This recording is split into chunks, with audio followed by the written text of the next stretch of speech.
Good morning, everyone. Welcome to our World TB Day webcast. Before we get started, I would like to take a few minutes to tell you a little bit about Heartland and the services we provide.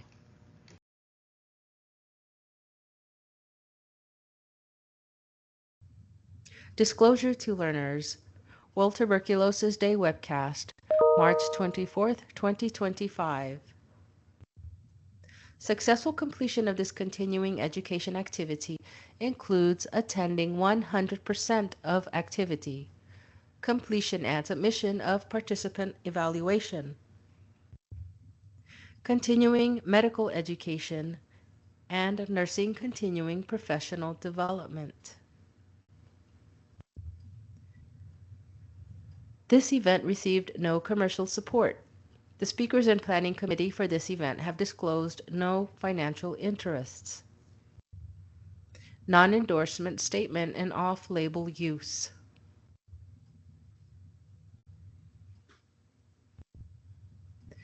Thank you for taking the time to listen as we prepare to begin our World TB Day webcast.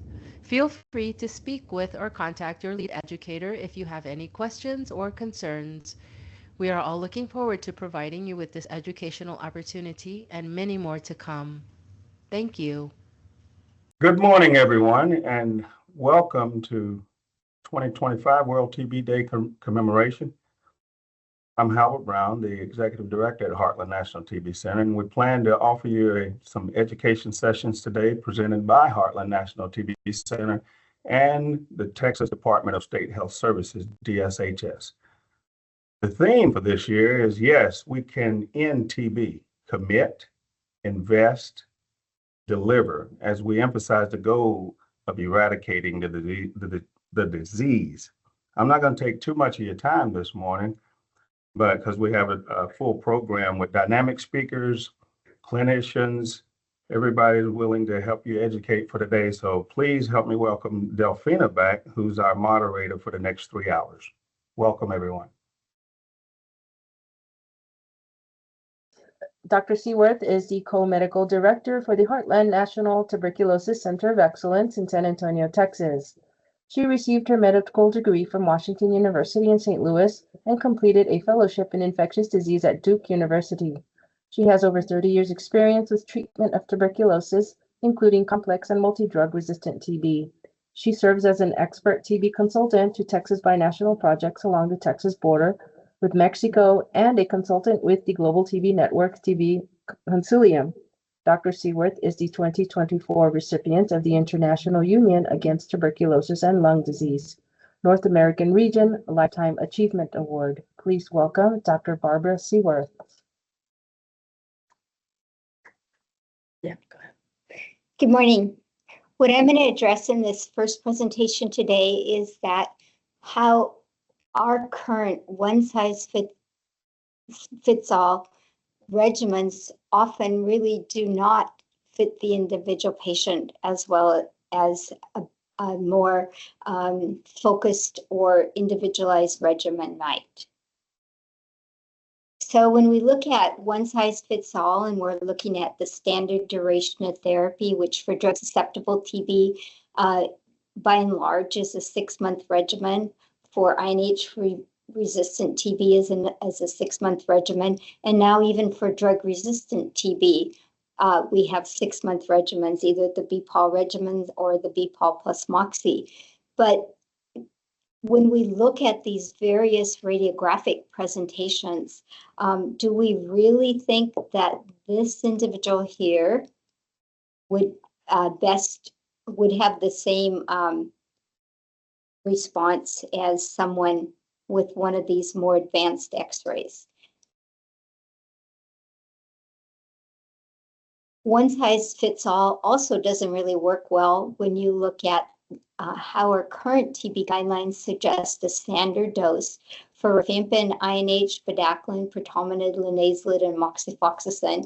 And this is one of my favorite gymnasts ever and her football player husband, and you could see that the standard dose of rifampin may not be best for either one of them. So how can we really give each person what they need? We need to look at optimized dosing, risk stratifies care with patients with more severe disease, maybe needing longer therapy, and those with limited disease not requiring as much treatment as we currently give them. We can look at monitoring the PK/PD parameters with our serum drug level monitoring, assessing the clinical response of our patients as they go along, and also making sure that we pay attention to what the patient wishes and their lifestyle needs, and then assessing their immune response to therapy. All of these are really go a long ways into individualizing care. And where are we with attempting to individualize care? Well, I think in Texas, we're really quite far ahead of where our national guidelines are.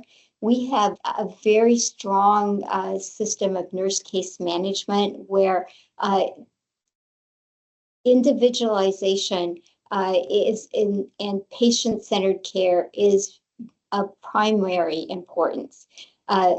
Video DOT is the standard of care for most individuals, and patient-based therapy is really focused on an assessment of comorbid conditions, medications, lifestyle needs is an upfront assessment that's done for each of our patients. There's informal provider-based assessment of the extent of disease. Serum drug level monitoring is covered by the state of Texas for any patient that needs it. The state will cover the cost of that. And then for, I would say, well over 50% of the patients in our state, there's an assessment of treatment response when we're deciding on treatment durations. And that assessment includes clinical assessment, bacteriological assessment, and a radiographic assessment. So when we look at one size doesn't fit all, many of the research efforts in the past decade or so have involved treatment shortening. And that's important because if we get shorter therapies, it's better for many patients, and it's better and easier for health departments. Some of the successes over this last decade have been the TB Trial Consortium Study 31 that identified 4 months of rifapentine, INH, moxifloxacin, and PZA as non-inferior to the standard 6-month regimen. And then the SHINE trial, which identified 4 months of treatment for drug-susceptible limited disease in children as also being non-inferior. And for drug-resistant TB or rifampin-resistant TB, this has been a major breakthrough in that we currently have 2 6-month regimens that don't involve injectable therapy and really are relatively well tolerated. In a talk later this morning, I'm going to talk about how this is really threatened with development of resistance to bedaquiline and the fluoroquinolones especially, and how these 6-month regimens are being really placed at risk. So looking at a stratified care precision medicine approach to individuals and getting us to the right treatment for the right patient really goes back to making sure we make the right diagnosis and then carefully evaluating the patient to identify their particular risk for poor outcome and whether that's low, moderate, or high, and then deciding on a drug combination, an optimal dose, and a duration that best fits that patient. And I want to take a minute to note my thanks to Dr. Radha Savik, who is at UCSF and shared her slides with me, and also her decades of work in trying to get to the answer, what is the best treatment for an individual patient, and how can we figure out how to do that easily in our TB clinics. And I think she and her team have made such a huge difference and will continue to do so over the next decades. So this was an article from her team that was published back in 2018 where after the successful outcome for the rifapentine 4-month rifapentine moxie regimen, but a not so good outcome for the rifapentine regimen in study 31. Her group went back and looked at all nearly 7,000 patients with drug-resistant TB, or drug-susceptible TB rather, that were studied in a variety of these short course trials that all failed prior to study 31. And she looked at these patients and she said, what was it about these individual patients that may have predicted that these studies wouldn't work? And in each of these studies, she noted that phase 3 clinical trials, all of them failed because of an inadequate response in hard to treat patients. And if she separated the patients into easy to treat and hard to treat, you can see that in all of these 4-month therapies, the easy to treat patients had way better than better than a 90% good outcome or successful outcome. However, when you looked at the hard to treat patients, even with the control regimen in orange here, that not everyone was able to achieve, or I mean that there were significant numbers of patients that failed therapy, and is depending on the regimen here, but and this was really, all of these were in the hard to treat groups. So now how are we going to look at those hard to treat groups? Her group then went on to trying to devise a tool that was simple enough to use, that would be available for selecting optimum treatment durations, initially in research studies and then hopefully in individual patients.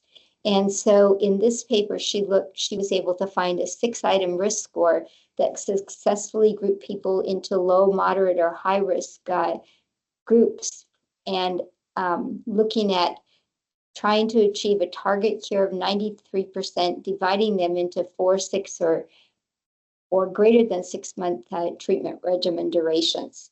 And she found that with the one duration fits all approach, that high risk groups had a 3.7-fold to 4-fold higher hazard risk of an unfavorable outcome compared with low and moderate risk groups, and that 4-month regimens were non-inferior to the standard 6-month regimen in low risk groups across all of these studies.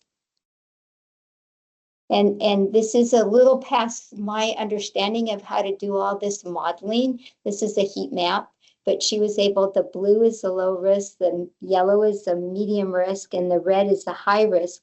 And these were the patient characteristics that helped to separate these individuals. A HIV status of positive, a high smear grade, male sex, cavitation at baseline, and a low BMI all led to individuals moving toward these high risk groups. And when she then plotted out these are the numbers of individual patients that fit into this low risk group, and then the moderate risk group here, and then the higher risk group for a poor outcome. And we find that 23% of individuals were in low risk groups that really only needed 4 months or less of treatment.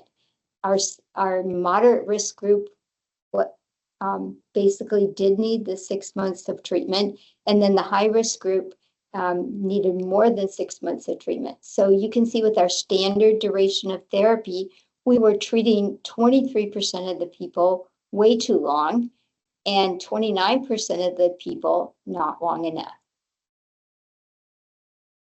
So this is just a tool that her group was able to come up with, and this tool is on the UCSF's website and available to any research group that wants to look at how to stratify patients by their risk group as they approach a clinical trial. And there are a number of clinical trials now that are using these, and I'm not going to have time to really go through those or into those, but we'll be seeing the results over the next couple of years.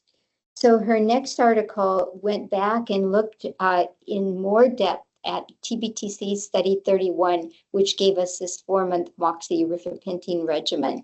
And she found that in the rifapentine Moxie regimen, the strongest driver of an unfavorable outcome was a low rifapentine exposure. And that was really interesting because we were always told before that rifapentine dose, no, it didn't matter, one size fits all. And so now we're able to find when we put high-risk groups of individuals into a rifapentine exposure that one dose maybe doesn't fit all. And the only other risk factors that led to poor outcomes were markers of disease severity. And she could best separate them out by looking at the expert MTB rifamycin cycle threshold. And this is something that we are beginning to look at in some of our drug-resistant patients and other patients. And many of us are beginning to get some expertise with using this, including public health departments and nurses and physicians across the state by the wonderful DSHS Texas laboratory that shares findings from expert cycle thresholds and with us in some patients and how they may confuse what we're seeing. So this is something people are beginning to be aware of. And then, of course, the extent of disease on baseline chest X-ray, which most of us are used to looking at. And so this was in the rifapentine Moxie regimen risk factors. This was when we had higher doses of rifapentine or higher rifapentine exposure. You had better outcomes, but it didn't matter either in whichever group that was, the control regimen, the rifapentine alone, or the one with Moxie, that the higher rifapentine exposures, even or higher rifampin exposure, was associated with better outcomes. And then the cycle threshold that was lower, which indicates that the cycle only had to go for a short number of time before they spit out the answer. And that's associated with a lot of TB in that particular specimen, a lot of TB DNA. Whereas when you have a longer cycle, it has to go and go and go before it can spit out an answer.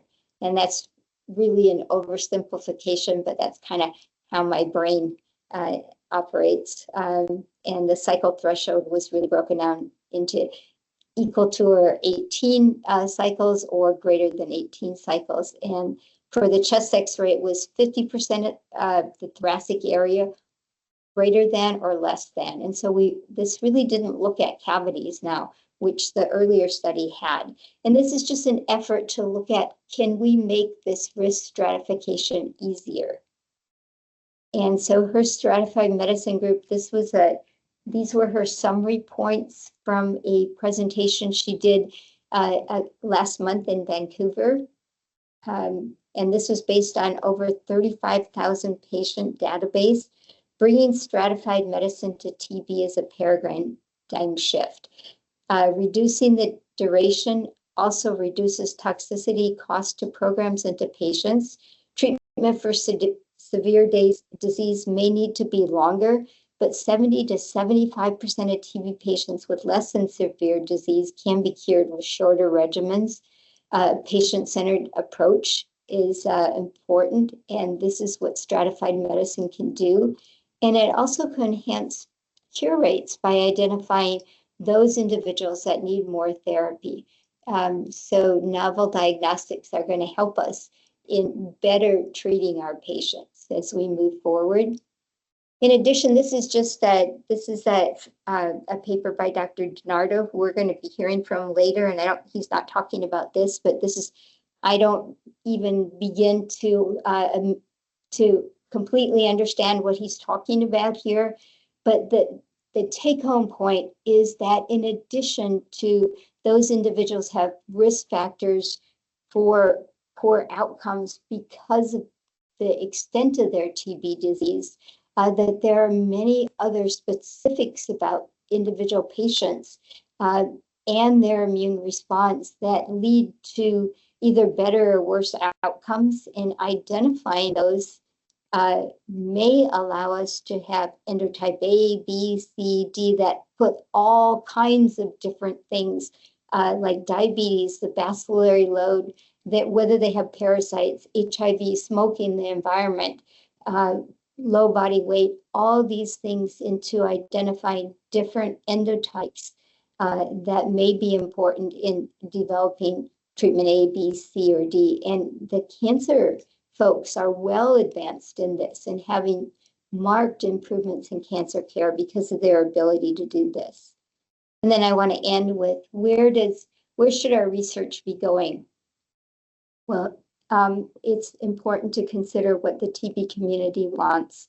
And they not only want shorter regimens, they want safe regimens, effective regimens, tolerable regimens, and regimens that allow them to live their lives. So thank you. Wonderful. Thank you so much, Dr. Sievers, for that wonderful presentation. I'm now going to introduce our next speaker, Dr. Lisa Armitage. Dr. Armitage is a professor of infectious diseases, internal medicine, and pediatrics at the University of Texas at Tyler Health Science Center. She serves as co-medical director of Heartland National TB Center and is currently medical director of the San Antonio, Texas TB Clinic. In these capacities, she lectures nationally and internationally on tuberculosis and cares for both adult and pediatric patients with tuberculosis at a large metropolitan clinic. Dr. Armitage is the 2024 recipient of the NTCA William Steed TB Clinician Award. Please welcome Dr. Armitage. Good morning and welcome to everyone who is joining us here at Heartland for our webinar.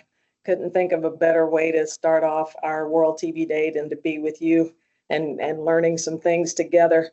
So we decided we're going to do just some kind of rapid fire information, and we call it From the Heartland News Desk. So I'm Lisa Armitage. So I'm going to start off with our tiniest little people. So we have a recent development in treatment for little people for LTBI, and I'm going to be talking about 3-HP for tiny human beings. So looking at what our options are now. So LTBI treatment for children less than 2. Basically, rifampin daily for 4 months, which is 120 doses. Isoniazid daily for 6 to 9 months, which is 180 to 270 doses. But everybody else gets the option to have INH and rifapentine weekly, which is basically just 12 doses. Now, why is it important for us to consider our littlest people? When you look at risk, so, we've already seen that in the state of Texas, we're seeing more a higher number of cases in this population, very concerning. Compared to the general population, this is straight out of the WHO updated and consolidated guidelines for program management of LTBI. They note that in children 0 to 4 years of age, the risk ratio for LTB, if you're already diagnosed with LTBI at baseline, your risk for progression to active disease is like 24 times that of the general population in the first year, and then 23% in the second year. Doesn't go down. And then when you're just looking at risk, regardless of knowing whether they've been tested positive or not, the risk is still very high, of almost 26% in the first year, and then 15%, and I'm saying 26 times higher than the general population, and then up to 15 times higher after 24 months. And if you look further down, we have a little bit of period of grace, that period that we can't figure out why 5 to 14, the risk ratio goes down. But then when you hit adolescence and hit around 15, the numbers go back up. Why are we most worried about our littlest people? TB does ugly things to babies and toddlers. So when we look at your risk of disease, if you're infected during birth to 12 months of age, your chances of progressing to disease are almost 50-50. and your chances of having miliary or TB meningitis is 10 to 20%. So in children 1 to 2 years of age, that comes down some, but you still have a 20 to 25% chance of having disease, generally pulmonary, but miliary or TB meningitis is still 2.2 to 5%. And putting that in perspective, all ages over that are about 0.5%. So now we got the announcement. Finally, children of all ages can benefit from 3HP, to prevent TB. Craig, which is a community research advisory group, and if you look at this announcement, it actually quotes Dr. Seaworth in it on the importance of having more options for different individuals in our population, and this goes just hand in hand with why are we treating our children for almost the same amount of time as a child with active disease when all the other family members are getting 12 individual doses and the opportunity to complete treatment much sooner. And so this was the result of the TB Trials Consortium study number 35. This is the enrollment, and I took this from a screenshot watching Luvina Vanderlaan present at the union meeting in Bali. We started off with four cohorts. The first cohort is one that we've studied prior.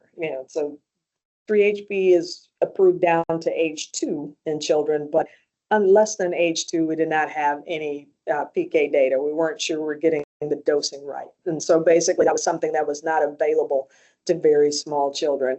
But the first cohort was children basically ages 4 to 12, and then you had 24 months to, so 2 to 4, and then you had 1-year-old to 2-year-old, and then less than 1-year-old.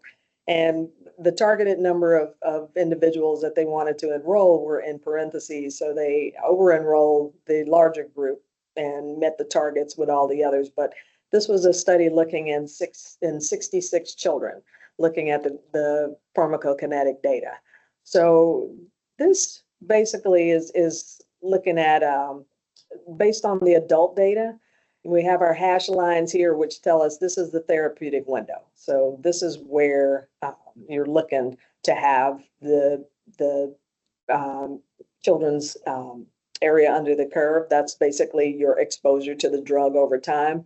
They're trying to get it between these two hash lines here. The target was the solid line. So that is where you wanted to actually land. And what they learned early was that children who were in the first group, who were basically 4 to 12, they felt very comfortably into that range and exceeded the target goal. But then the smaller the children got, the lower they got in, and actually the two lowest groups, in 0 to 1 year of age and 1 to 2 year of age, fell out of the range. So they were able to make some adjustments and bring those doses up and actually get children in the later part of the study actually able to get them at the right range. So this was exciting. It was non-inferior to, we already know that 3HP works. It was just a matter of getting the right doses into children. And so they produced a table, and this is out of the WHO's presentation on their module 1, TB preventative treatment. There's a slide provided, and they have doses for isoniazid and rifapentine all the way down to birth. So you have children less than 3 months of age, but because they metabolize slightly differently, less than 3 months and greater than 3 months of age, they even differentiated what the appropriate dose was. But oh, look at this. The study was done with dispersible tablets. So these are medications that, as they state, palatable tablets of both medications are available that can be dispersed in water and are therefore easier to administer to children. This allows for more accurate dosing compared to crushing adult tablets. The taste is masked by raspberry mint flavor. So immediately I started hating on these people. And these medications are inexpensive. So they're actually very well, the tablets come scored. You can get down to 75 milligrams very comfortably with that. And even while we're dealing with isoniazid, with sorbitol and diarrhea-inducing issues, they have very nicely scored isoniazid tablets that also will disperse and give you something yummy tasting. So some points to consider. This study was done with dispersible tablets that we can't get. Don't get me started. Russian ribapentine tablets, though, did still offer good bioavailability. So they did look at actually cutting the 150 milligram ribapentine tablets in half, and it still gave the same levels in children. But the problem with that is, if you looked at the slide prior, there was 60 milligrams and 70 milligrams that you needed in the smallest children. But good luck, like trying to get that 75 milligrams that you cut that tablet in half, and you just keep shaving on it until you feel like you hit the right place. So that goes back to having appropriate doses. So achieving the appropriate doses without liquid formulation is likely to be complicated in the smallest children. But I just wanted to end on another note. Coming very soon, they're looking at a study called SMILE TB. They are looking at 8 weeks of isoniazid, ribapentine, moxifloxacin, and PZA. You'll recognize that as the 4-month regimen in adults. They're looking at children under 10 who tend to have paucibacillary disease and seeing if we can cure them in half the time, like we did with reducing the length in adults, and get down to just 8 weeks of treatment. And now I'm going to hand off to Dr. Seaworth, who's going to talk about artificial intelligence in TB. Good morning again. Well, I want to start with a disclaimer that I am absolutely the least qualified person to do this. Sometimes I can barely get my laptop turned on without some assistance. But so what we're going to be doing is looking at a bird's eye view, and the mechanics of how AI does this is way beyond me. But how can AI help us in TB? And this is a nice review from Frontiers in Medicine that looked at where we are with AI and TB. It's certainly helpful for the diagnosis of TB disease, both screening and in triage, especially looking at the radiographic images that help make the diagnosis. There are a few studies that think they can diagnose drug-resistant TB with radiographic AI interpretation, prediction of TB outcomes, identifying new compounds for the treatment of TB. I think AI has been pretty successful here. Identifying host-directed therapies. If you remember those last couple slides from my prior talk, really trying to put all this information together about patients and their disease is going to be very complicated and is going to need very powerful computer programs. Basic education of patients and families. And then lastly, discussion of challenges patients face with TB treatment. And being a sympathetic listener and replier was surprised me, but we'll get there in a minute. This again was from the study I quoted, and this is just looking at, they did a systematic review looking at all the different studies that reported on the use of AI in different studies. And this was just primarily TB detection, TB discrimination from either NTM or cancer, and then this diagnosis of lung disease. And there were a number of references that they cited here, and these were the different algorithms they use. Like some of these, I know what they mean, the convoluted neural network and machine learning, but I'm not sure exactly what the ANN here is, but it really doesn't matter for the purpose of this talk. But there's a lot of work being done. Much of it is being done overseas. So can we trust AI? Modeling shows accuracy of physicians' interpretations was highest when doctors actually used accurate, interpretable AI tools. And this was from an article published in JAMA a couple years ago. But the caveat was that the physicians needed to be able to find and use the correct tool, because when they used an incorrect tool, the opposite occurred. After analysis of AI-based computer-aided detection in 2021, the World Health Organization actually issued conditional recommendations that both computer-activated or aided detection solutions may be used in place of human readers for both TB screening, when you're screening a large population just looking for disease, say in a big contact investigation, or in triage when you're dealing with a sick individual in a clinic. So several of these CAD programs are commercially available, and this was a large systematic review looking at a number of them and interpreting how they did. And they found that they have, several of them have that are commercially available, have an accuracy of near 90% with a sensitivity close to 90% and a specificity of 70%. When you're comparing them to a standard of a positive bacteriology, either with a culture or with a positive expert or both. And these studies are shown to perform on par with radiologists. An important note is that the threshold, in other words, whether you detect this radiograph as yes, consistent with TB, or no, not consistent with TB, the threshold where you cut that reading off varies with the population characteristics and needs to be set by each program that uses these AI studies and adjusted for the populations that they're dealing with. So for instance, a threshold in Texas may be different in far west Texas, out in rural far west Texas, than it would be along the border or even in Houston, because we're dealing with different incidences of TB, different populations, different comorbid conditions in many of those areas. AI is reading of x-rays is not validated in children's.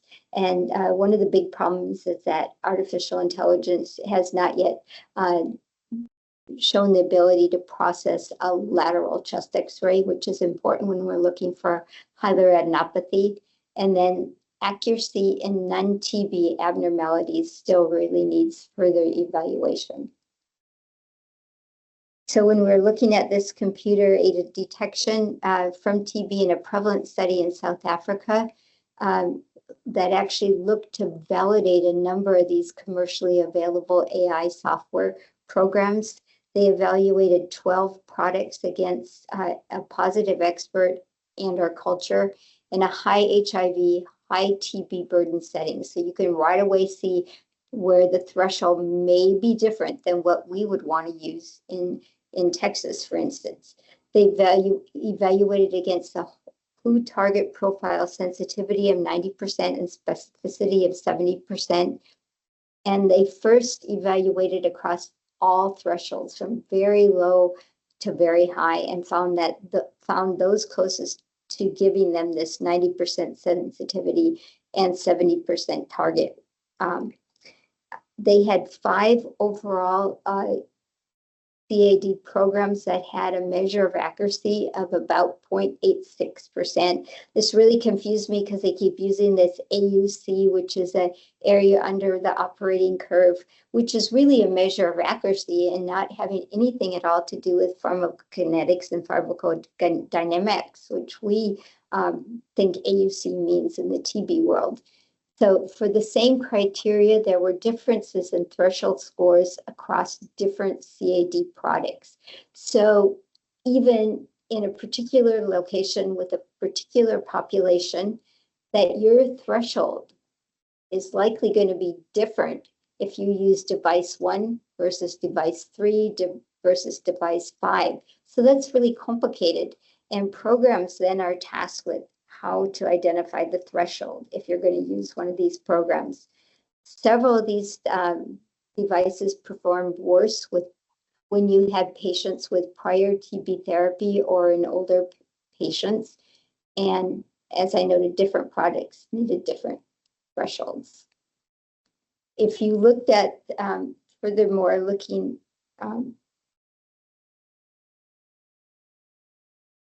So there is a commonly held notion that a universally recommended threshold could be appropriate.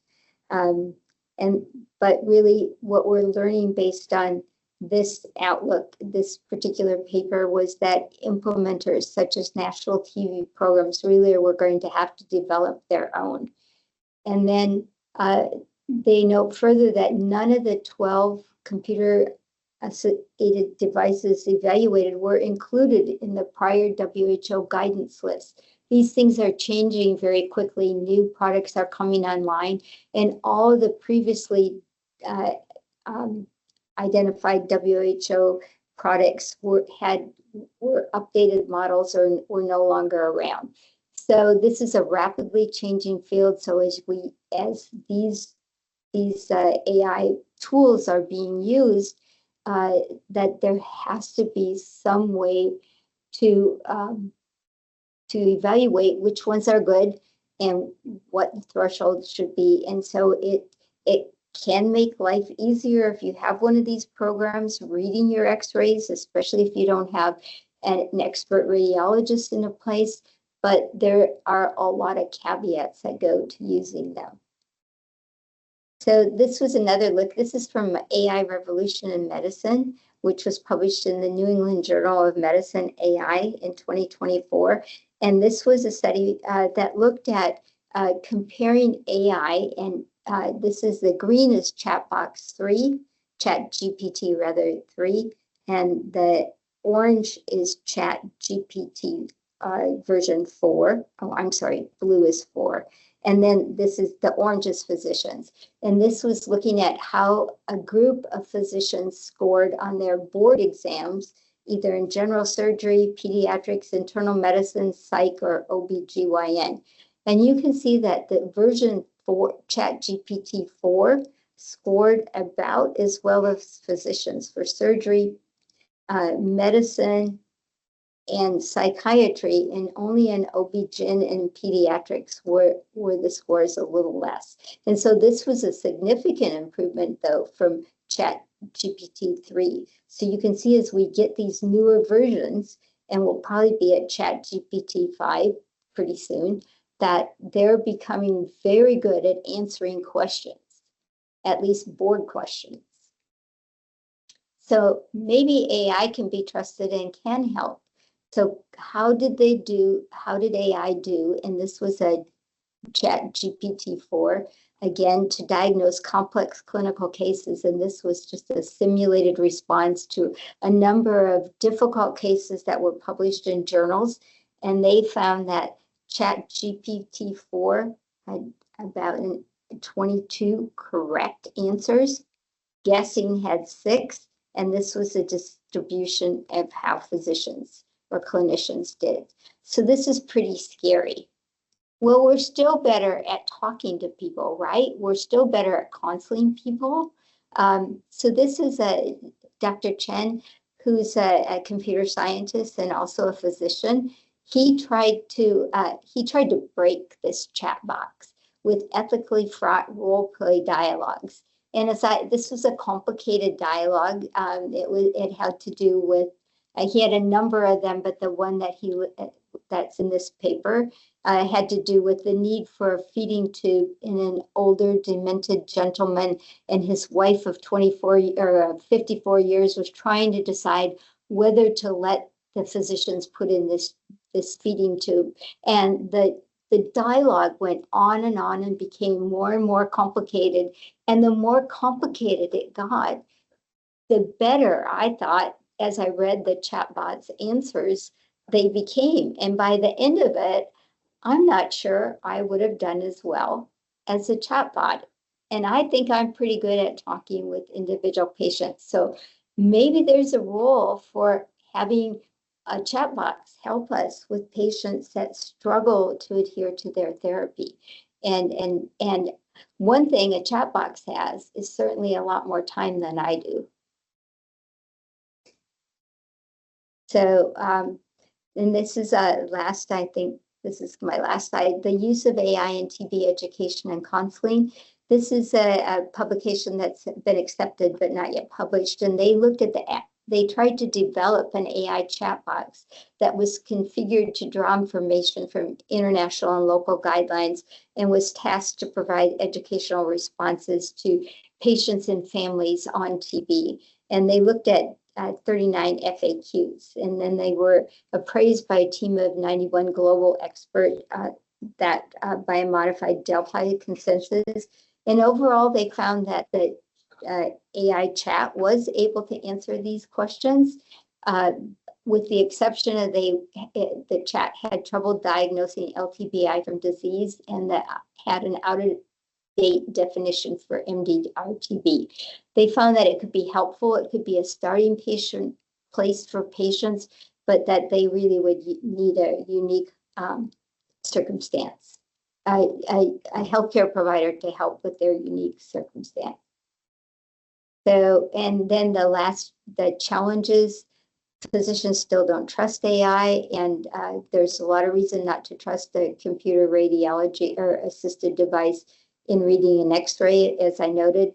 But there's such great success in areas like cancer in targeting therapies, but they really need comprehensive, high-quality data sets, and that's something we don't have in TB, and that's called the data plasticity cycle. And the more we don't have this data, the more we don't trust it, and the more that we don't have the data to put into it. So this is just a cycle that we're in our TB world. Okay.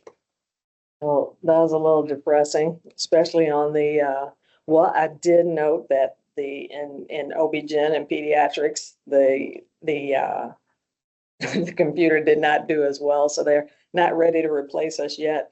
And I do have a little chuckle with that, Dr. Seaworth, about the fact that it's having a hard time differentiating between LTBI and disease. That sounds familiar. Sounds like whoever's feeding the information in there is struggling as well. But next topic, I want to talk about PZA. So there's some new understanding and a question. Okay, could one size actually fit all? I saw this paper and I saw the conclusions and I thought, okay. So this is another one of the papers that came out of Rada Savik's group. And basically, what they did was take the study 31 data and took a kind of a deep dive into PZA to see what we know about that drug, what we know about the dosing and how it integrates into things. And this is really pretty important. We have that love-hate relationship with PZA. I always say that PZA is like that relative that comes over and cleans up your house, but then eats up all your groceries.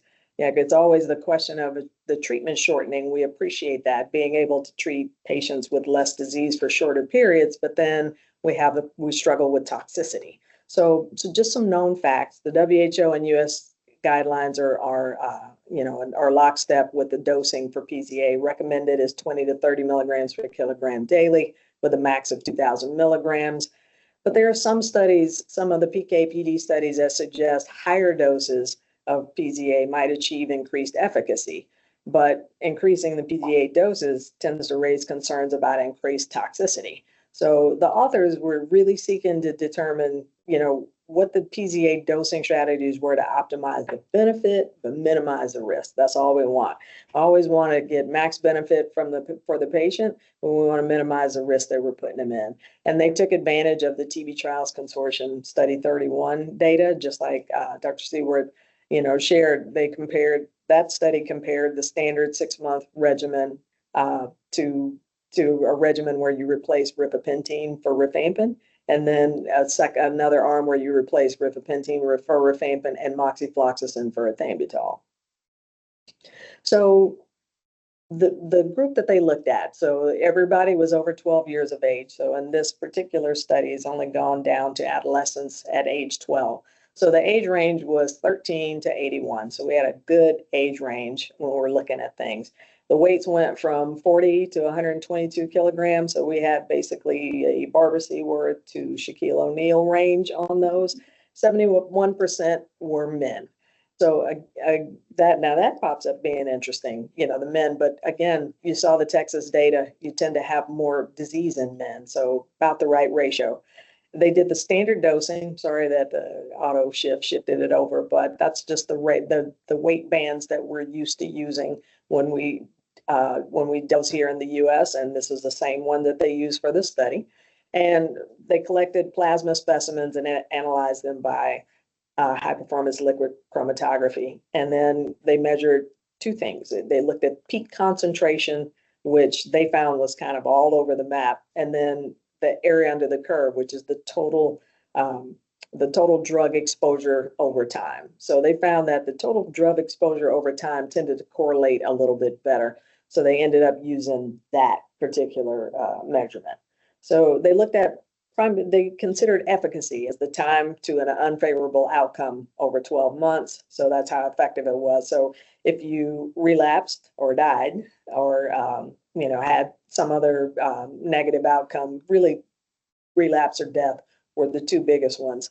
In the 12 months after treatment, they considered that, non-efficacious. And then they looked at safety as any grade 3 or higher adverse,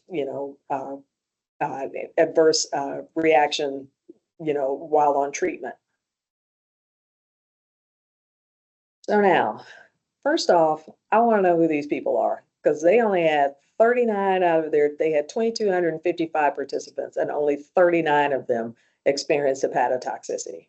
I feel like I got 39 people in like the last year. So interesting, very small numbers of people. Only 2% of the individuals that they were looking at experienced hepatotoxicity. So that kind of shifts some of what you can answer. You only have 39 people, and is it likely that all of them had the same problem, whether it be the dose, whether it be, the length of treatment, whatever. It's going to be hard to do in just 2%. But the couple of things popped out on the PK data. They looked at covariates like age, race, sex. They found that higher doses, like if you gave 1,500 milligrams daily or 2,000 milligrams daily, they had a lower bioavailability compared to if the patients who only got 1,000 milligrams daily. So kind of like, what does that mean? You would expect it to be more equivalent. I'm moving the amount of drug that I'm giving you up based on your weight. So it should be like a 1-to-1 type of thing. But the higher the dose went, even the larger the patient was, the higher that dose went, the less bioavailable drug you had. Women in general had 16.3% higher bioavailability. So apparently either we're absorbing it better or not breaking it down as fast or something, but had more drug available in women. Individuals, so for race, it was a self-report. So they didn't designate individuals, they let individuals designate themselves. So individuals that were identifying as Asian absorbed PZA faster than those identified as Black. PZA was absorbed 52% faster on an empty stomach, though it did not affect the exposure. So you still got there. You still got to the point where you were in the effective ranges, and in a range that was similar, whether your stomach was empty or not. It just got there faster if you took it on an empty stomach. And that was what they found basically from the 6-month regimen. Efficacy, if you decrease the PZA, that led to lower cycling times. So basically, lowering the dose meant that there were more bugs around that were not being killed. In advanced age, PZA was associated with unfavorable outcomes in the 6-month regimen, but in the 4-month regimen, actually rifapentine exposure was the most important influence on the unfavorable outcomes, and that was not augmented by PZA. So in the 4-month regimen, it looks like just rifapentine, efficacy is a big thing, but also more likely to be associated with toxicity than PZA. And as the PZA area under the curve increased, so the amount of drug available over time, the risk of adverse events increased as well. Now, this is where we get into the kind of controversial part. So the authors were trying to find a therapeutic window. So keep in mind, PZA is always given with other drugs that are effective, and also always given with other drugs that are potentially hepatotoxic. So it's hard kind of teasing out just the PZA role in things. But they were trying to look at, they were define a therapeutic window where you had 95% durable cure at 12 months, and less than 18% of the individuals had the probability of a grade 3 or higher adverse event. And so this was your curve of individuals that were more likely to remain to cure.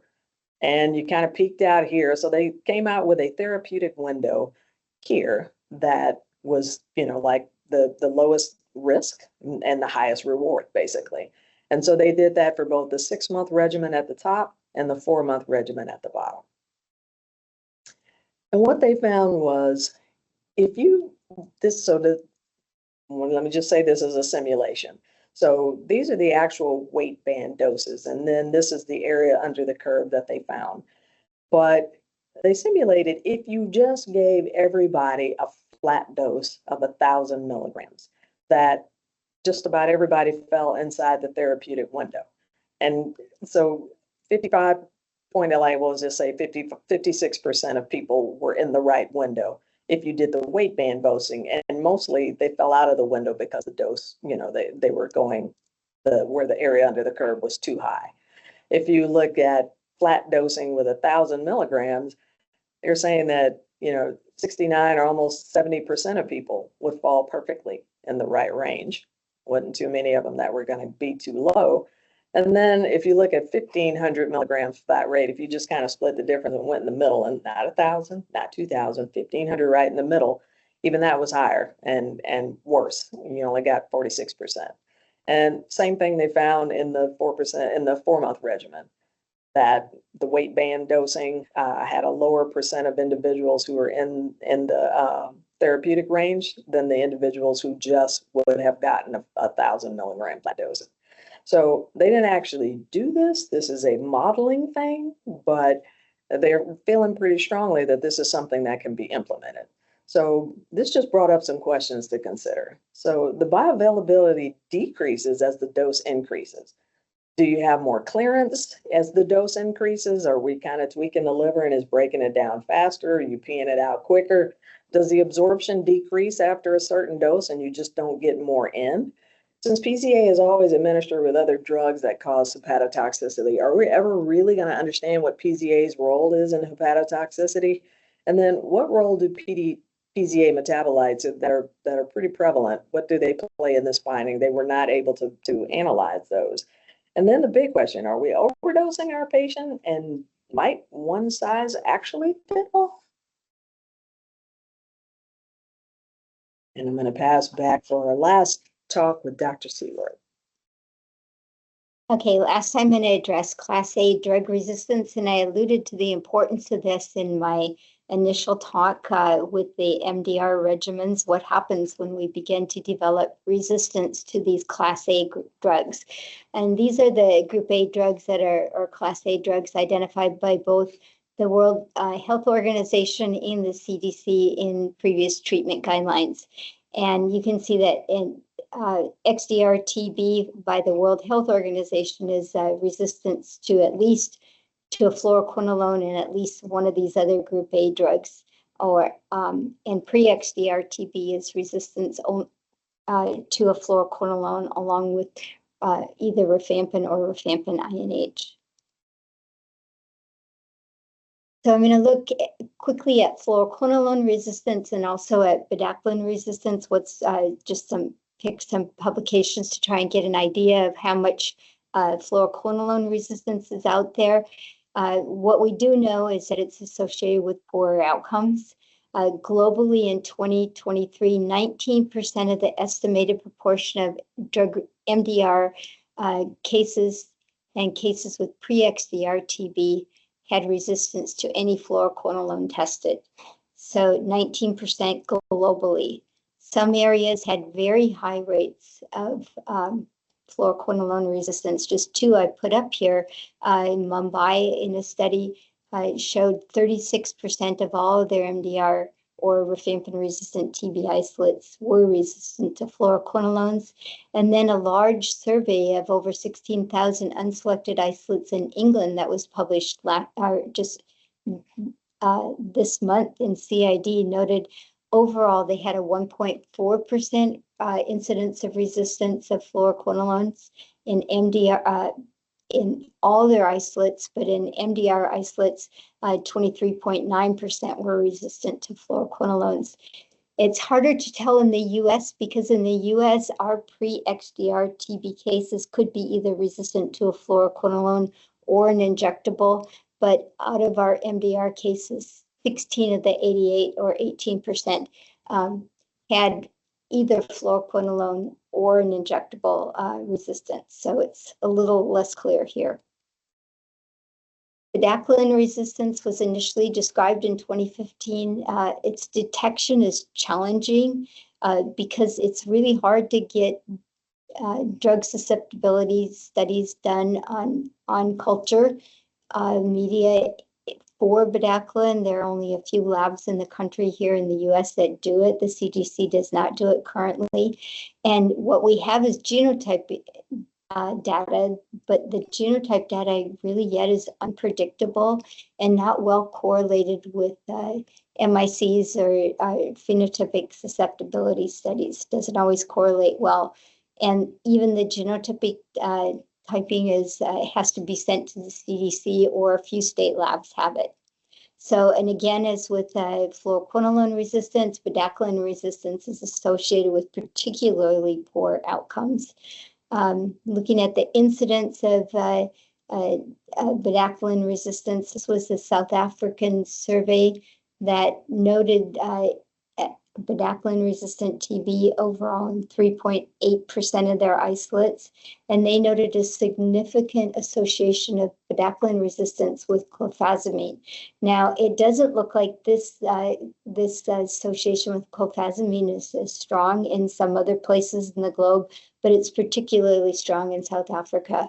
A German WHO supranational reference center, when they started doing bedaquiline susceptibility testing within 9 months, they looked at 200 isolates from 124 patients, and they noted an overall resistance of 5.6%, and that was just six of the patients, but of them, I'm sorry, 7 patients, I think, altogether.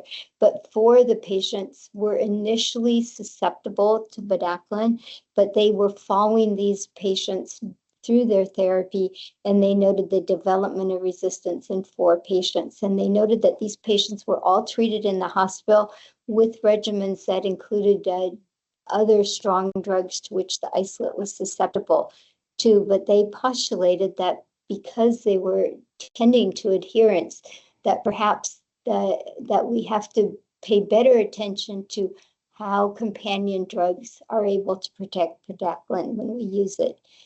Several US cases have been reported at the infectious disease meetings last year. These haven't been published yet, but there are a number in which we're looking at both the resistance that was there at the time that the case was identified, as well as those who developed resistance during therapy, and often with poorer outcomes.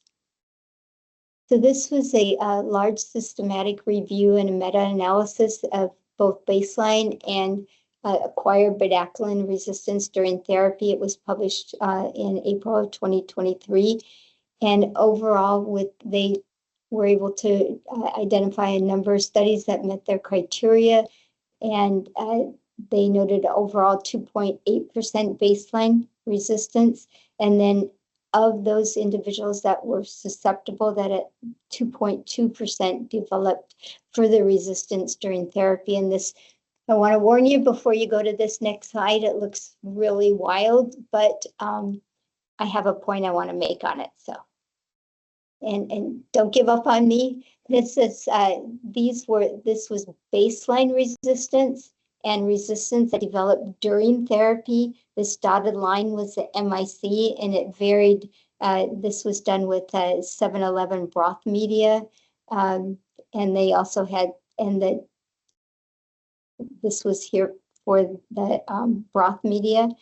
But in midget, the MIC is different than it is in the 7-Eleven broth microtiter plates. So the green and the blue just note how the test was done. But what I really wanted to show is that within the baseline, there were a wide variety of different MICs, a number of relatively low MICs that may not really confer full resistance. It may be more equivalent to like a low moxifloxacin resistance that perhaps by increasing the dose, you might be able to overcome it. Whereas here, when the resistance is acquired during therapy, almost all of these isolates had much higher MICs, suggesting that resistance acquired during therapy may not be as amenable to increasing a bedaquiline dose. And then this also I wanted to show you down here is that there are a number, when you look at the different genotypes that were associated with bedaquiline resistance, that the solid black line is an intermediate or resistant MIC. And so you can see a few of them over here. But when you look over here, they're almost all solid black lines, whereas the dashed line or the dotted lines were resistant associated variants with either susceptible or any intermediate resistance. So there are a lot of these less or lower level or possibly not important mutations in baseline isolates, but in those that develop during therapy, we see a lot more full resistance. So that's something to keep in mind. This is a look at outcomes of bedaquiline resistance in patients who were previously treated or who had treatment for their drug resistance with bedaquiline in the regimen. They identified 117 patients who failed, or 121 that failed therapy, and those that were included in the study that had full data, they had 42 that had resistance to bedaquiline. And when you looked at the outcome in those 42 patients, only 11% were cured, 39% failed, and 39% died, and a couple were lost. And so these outcomes are way back to where we were with XDR-TB outcomes reported prior to bedaquiline, prior to linezolid in South Africa and other countries around the globe. So these are really very, very frightening findings. And the other thing that I thought was very frightening from this particular article was that if you looked at overall resistance to linezolid, fluoroquinolones, and clofazimine versus resistance percentage in those isolates that were also bedaquiline resistance, even in overall resistance in these failed cases, 30% were linezolid resistance, whereas in those that were also bedaquiline resistance, 37%. But look at fluoroquinolone resistant, over 90% or over in either all of those that failed or in the bedaquiline resistance. And then there's a fair number of also clofazimine resistance. So some very frightening data, and should really encourage us when we have a patient with rifampin resistance on expert to do everything we can to get that isolate, get that specimen, get it to the CDC for molecular testing. Sometimes the bug doesn't grow and you can't get another one, and then we don't know what we're dealing with. Or if we are able to do a full molecular test, just heads up on some of these things up front and being able to process that isolate and know it's going to have to go to a lab for that has bedaquiline phenotypic testing available. So now what? The current treatment outcomes that we have and have been using all have bedaquiline. There's another newer study that's not advised due to liver toxicity, also a really great strong regimen, but really significant liver toxicity. So if we have to turn to newer studies and even the new studies those that are inferior to the standard of care, which was the old control standard, all have bedaquiline in all of these, and especially in the superior regimen. These two studies had reasonable outcomes, certainly better than the 11% cure that I just showed you, but both were associated with higher failure and higher acquired drug resistance when there was no bedaquiline in the regimen, and where you were, just based on dolomited, clofazimine, linezolid, levofloxacin, or this one with dolomited, clofazimine, moxie, and PZA. So when you lose bedaquiline, you're really looking at having some hard choices for what you do with your patients. This was another study that was done in Korea that had no bedaquiline or pretomanid, and they used 9 months of dolomited, levofloxacin, linezolid, and pyrazinamide, and they actually had, overall, they had a 70% good outcome. It didn't do as well as the standard of care that had an injectable agent. So I'm hating to think we're looking at back to injectable agents, but 70% here is definitely better than the 11% that we just saw from the study from India. If we're trying to decide what we're going to do with these individuals, this is a very nice guidance to look at. And but they note that for many, it's back to building an individual regimen. This is looking at the 2019 CDC guidelines, where we do step 1, step 2, step 3. Some of those of us who have been around for a while, we were really good at picking 2 from this group, and then however many more we had from this group and this group. And now here it is back again. All right, thank you.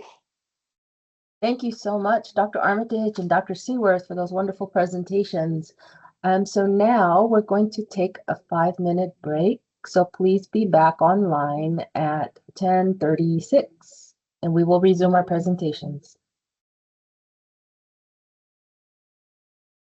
All right, everyone, we're going to resume. Our next presentation is from Dr. Andrew DiNardo. Dr. DiNardo is currently Assistant Professor, Global Immigrant Health, Baylor College of Medicine. Over the past 11 years, his clinical and research efforts have focused on tuberculosis. He has authored and co-authored several publications.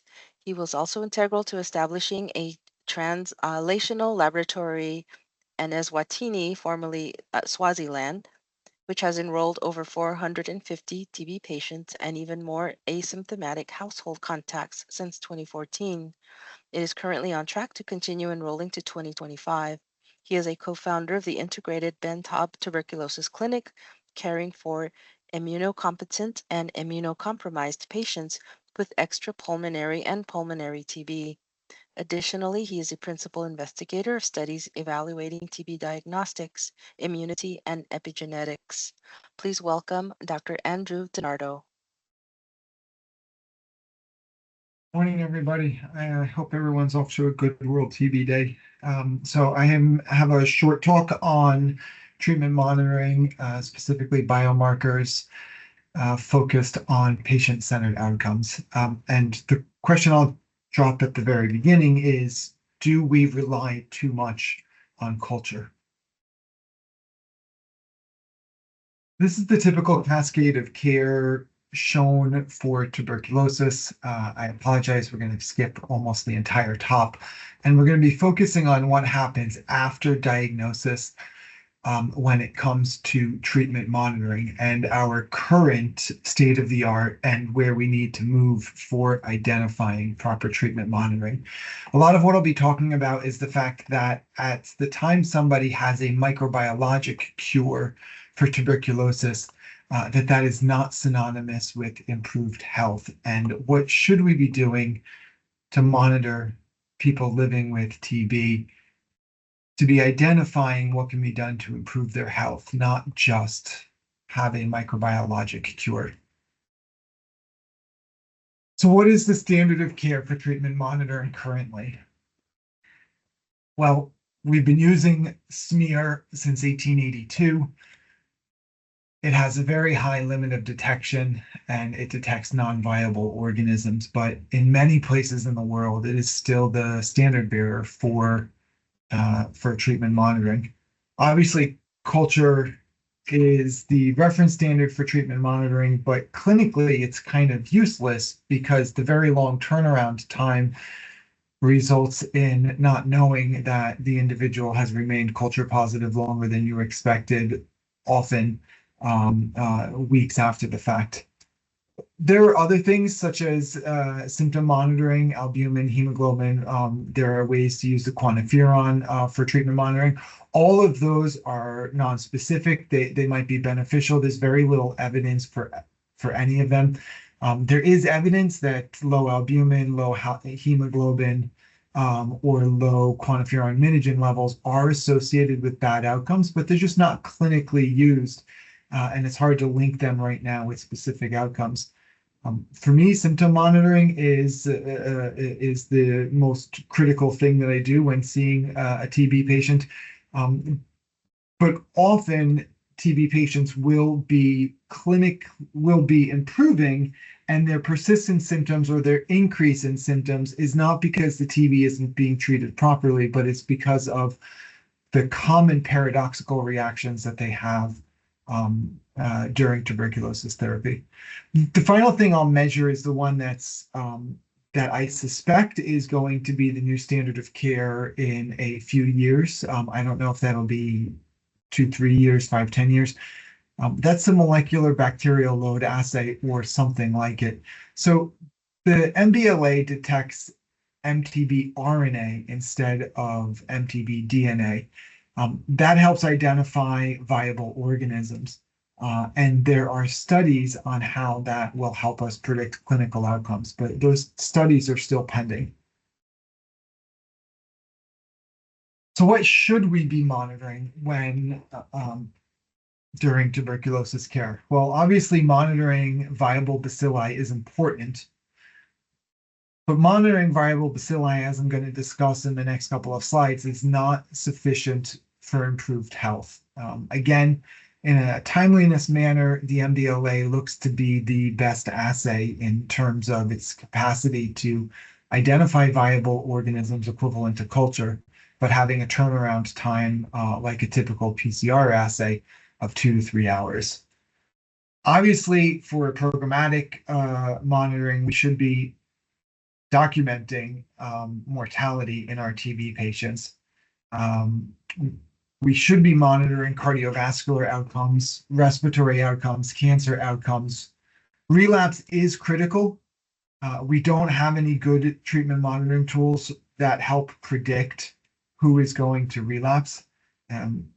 Some studies will include a delayed culture as well as some epidemiologic outcomes such as improvement in BMI. And the best those studies have done have a sensitivity of the low 70%. In terms of their well-being, something like the St. George Respiratory Questionnaire takes around 5 minutes to fill out, and it assesses the individual's their sense of well-being, their sense of breathlessness, what they're able to do, how often they're coughing during a day. And we probably should be assessing that more frequently than we currently are. The other easy to implement test is a 6-minute walk test. It requires you to have an extended period where someone is able to walk and then document their functionality during TB therapy. I'm assuming nobody went to work today on a horse and buggy. 2025, over the past 10, 15 years, we have this quite impressive improvement in technology where we're driving around computers with wheels. We don't have anything similar to that for tuberculosis. We're still using the same technology from 1882 when it comes to detecting viable organisms. The problem with culture is it's extremely slow turnaround time. Median turnaround time for a positive culture is 14 days. There are some studies that there's very high bacillary burden and some people will be positive in a matter of days. It's also not inexpensive to be running culture, especially culture followed by phenotypic drug susceptibility testing, costs a couple $100s.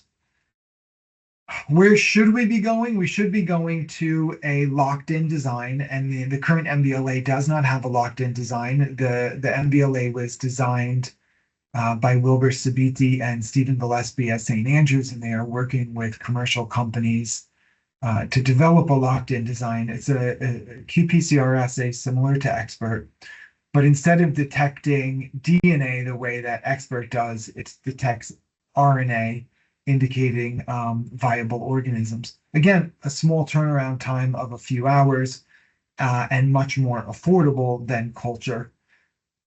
Further, the MBLA can both DNA and RNA-based tests, after detected, can then have sequential testing either with whole genome sequencing when feasible. Unfortunately, whole genome sequencing is only feasible depending on the study that you look at, 20 to 50% directly from sputum. But targeted NGS is more commonly available directly from sputum or directly from stool.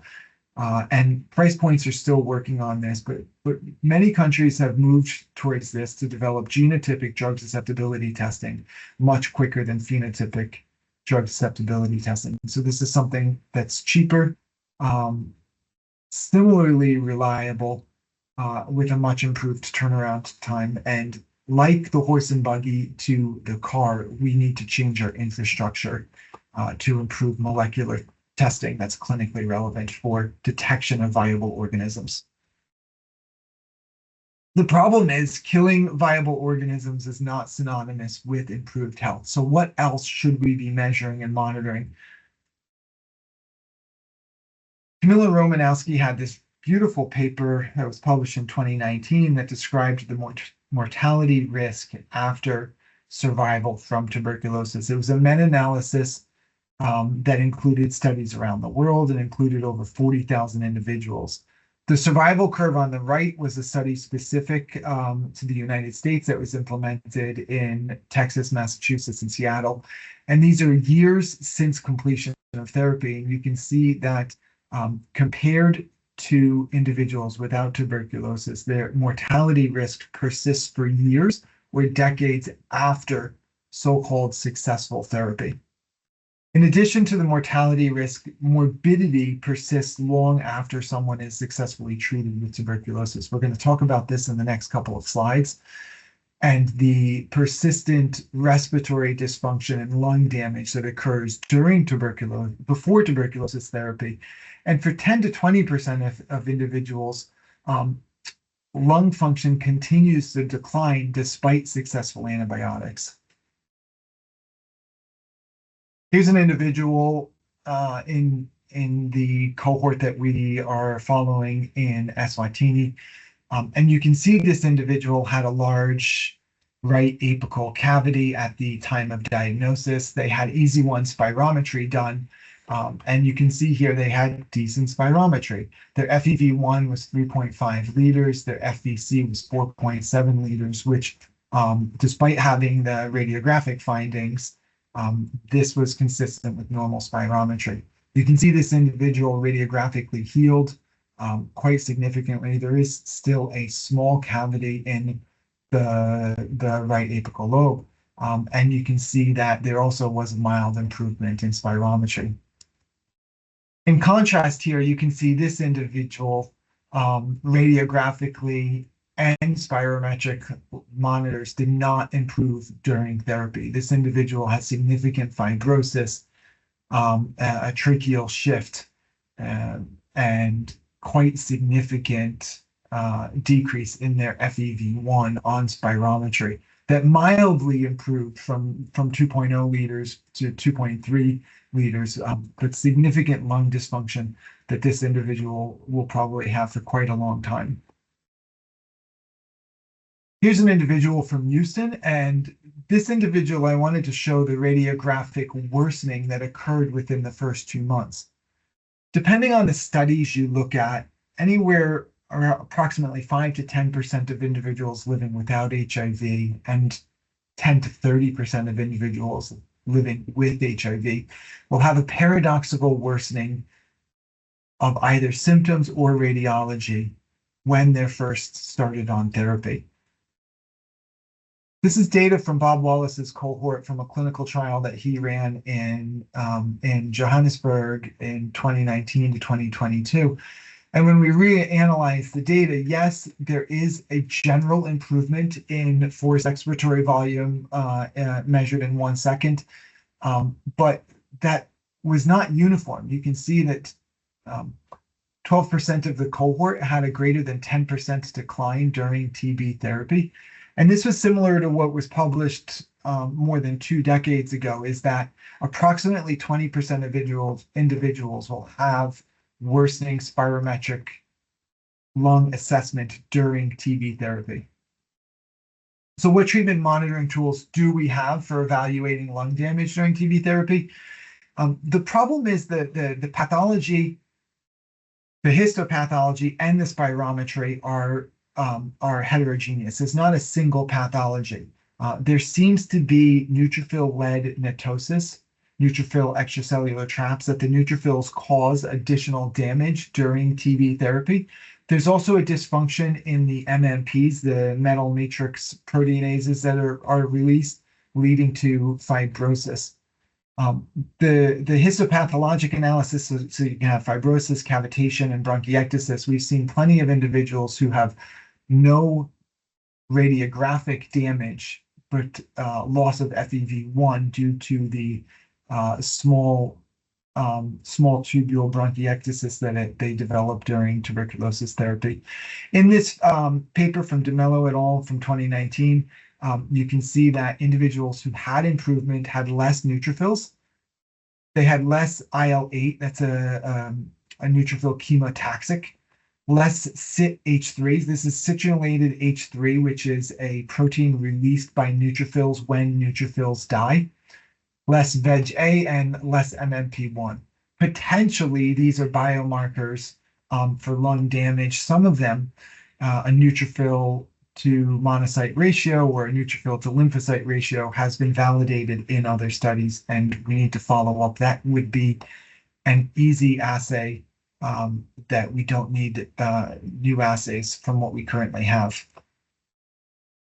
So does spirometry matter if the symptoms resolve? We have a lot of individuals who by the end of TB therapy, they tell us they're feeling much better. They say they're more or less back to baseline, but their spirometry is still showing that they have a decrease either in FEV1 or forced vital capacity. These are 4 very large studies. These are not TB studies. These are studies done, the top 2 in Germany, the 3rd one in southern Italy, and the 4th one in South Africa. These are studies that were looking at healthy individuals and followed them, some of them up to a decade. And they found that for decreases in FEV1 or FVC, so when there is asymptomatic obstructive lung damage or asymptomatic forced vital capacity, there was increased mortality associated with that. I know the TB sequel study is following individuals for up to a decade. That study is being implemented in multiple countries in sub-Saharan Africa, and hopefully in the coming years we'll have more data specific to tuberculosis. The number 1 cause of mortality in the post-TB years is post-TB cardiovascular disease. This was a recent study by Julie Critchley and Matthew McGee that looked at data from the VA and UK. And what they showed here, if you see these red lines, this is the rates of cardiovascular disease among people with TB. The green line is when they had TB. So you can see this large increase in cardiovascular disease that occurred before, during, and after tuberculosis. We don't understand the biology of this. I'm lucky to work with Santiago Carrera, who's been looking at this over the past few years. This is data from the Eswatini cohort, and you can see individuals with TB have very high CRP rates. This is a non-specific inflammatory marker. You can see at the end of successful therapy, large numbers of TB patients remain hyperinflammatory. This is not new to the cohort in Eswatini. This was published many other places. Bob Wallace published the same thing in both Tanzania and Johannesburg. Santiago looked at lipid peroxidation. Lipid peroxidation occurs when reactive oxygen species are not neutralized. You can see that lipid peroxidation is increased at baseline and does not normalize at the end of TB therapy. Oxidized LDLs are very atherogenic. One way that lipid peroxides are neutralized is by carotenoids. And what we see in the Eswatini cohort is that individuals with TB, both at baseline and at the end of therapy, fail to normalize carotenoid levels. It's possible one mechanism for the persistent increase in cardiovascular disease is the persistent lipid peroxidation. We're studying this. Nondimiso Dube is doing a PhD on this, evaluating both plasma and cutaneous carotenoid levels. That project is underway. I'm looking forward to sharing more results in the coming years. Current working model that we have for long-term cardiovascular risk in TB is that the TB in and of itself is inducing these foamy macrophages via lipid peroxidation. But Chris Van Arn had a beautiful study a couple of years ago. So downstream metabolism of isoniazid includes hydrazine, which is an electrophile which is going to keep driving lipid peroxidation itself unless reduced. I spoke to Chris about this recently. He said, yeah, this is jet fuel. This is going to continue to lead to inflammation and continue to lead to atherosclerosis, something we need to follow moving forward. Second major cause of mortality post-TB is TB-associated cancer. This was a systemic review by Jay Johnson's group that was published 2 years ago. The risk factor, the standardized incident ratio for cancer in the first year after TB is 16. And you can see that that slowly decreases in time after TB therapy. The two major causes of cancer post-TB is lung cancer and then hematologic malignancies. This is the evidence that we have for TB-associated cancers. There's really no biomarkers that help us look at TB-specific risk for post-TB cancer. It's a major gap in the field. Potential mechanisms for post-TB cancer. We have a lot of evidence from viruses and a couple other bacteria that increase the risk for cancer. Multiple infections induce epigenetic changes. It's stated in review articles that infections also induce clonal hematopoiesis. Clonal hematopoiesis are mutations in stem cells that can then lead and persist and sometimes persist to hematologic malignancies over many times. We know infections induce energy. We know TB in particular induces long-lasting energy, and it's possible that this long-lasting immune suppression induced by TB is one of the major drivers. There's also oncoprotein upregulation that's been documented for many types of infections, and there are MTB-produced proteins that are exported from MTB and imported into the host nuclei and change host nuclear organization. The last one is probably the simplest one is chronic inflammation. I'm guessing nobody on the call measures inflammation and documents inflammation at the end of TB therapy. And I think that's something, a very simple test like a SED rate or a CRP is worth checking. This was a summary that we recently worked on to look at potential biomarkers. I don't think any of these are ready right now for clinical monitoring, but we need more studies to evaluate which of these can help us identify persistent morbidity and mortality during and after TB, especially cardiovascular disease and cancer, considering the amount of morbidity and mortality that they contribute to in TB field, the fact that we have almost no biomarkers, and we don't know if traditional cardiovascular biomarkers or traditional cancer screening should be similar or different for people living with TB. So how does Texas help close the gap in treatment monitoring? I would propose that we need to be following TB patients for much longer than we currently are. I would propose following them for at least 10 years, considering the epidemiologic data that we have documenting persistent morbidity and mortality.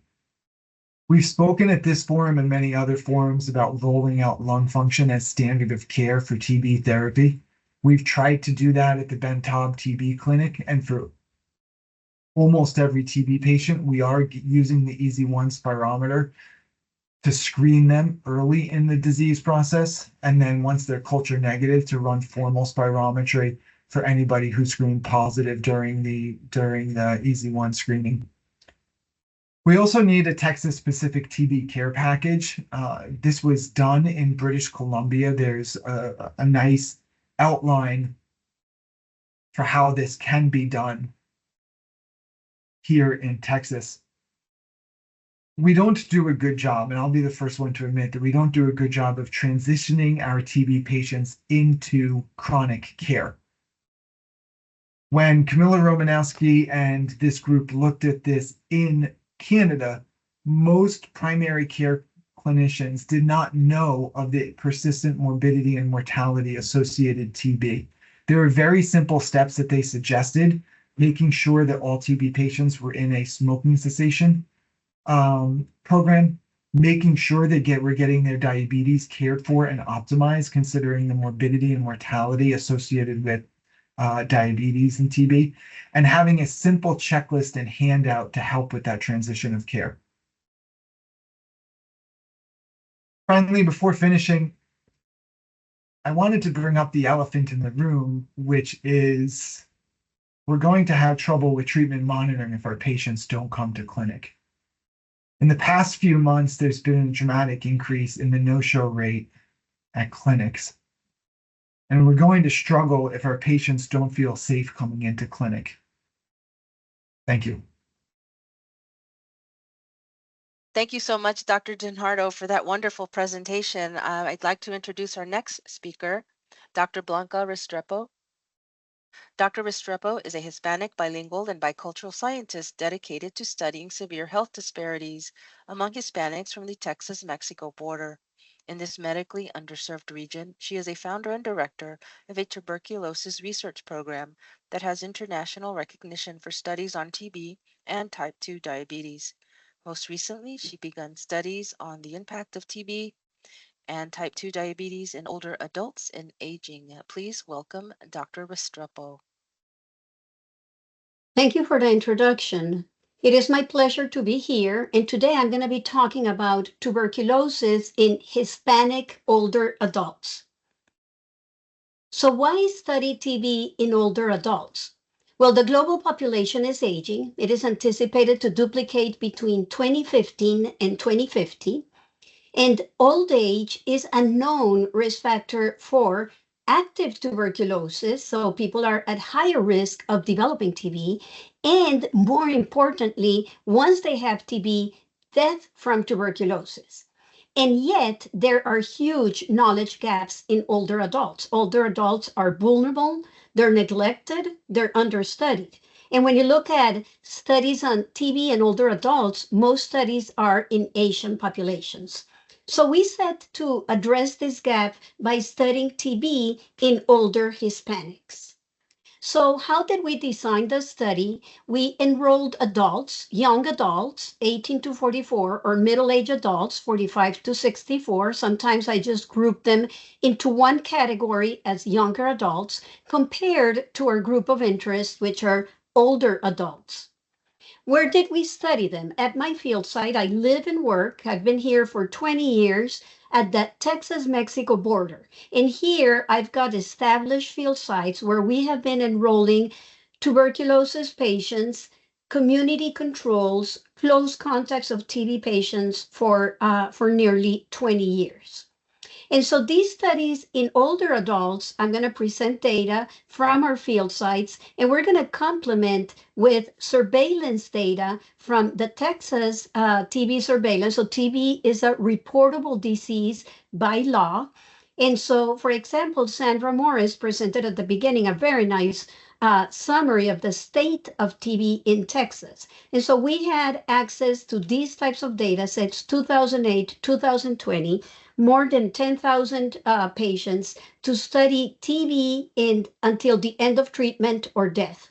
Similarly, in the state of Tamaulipas in Mexico, we've had access to these types of data.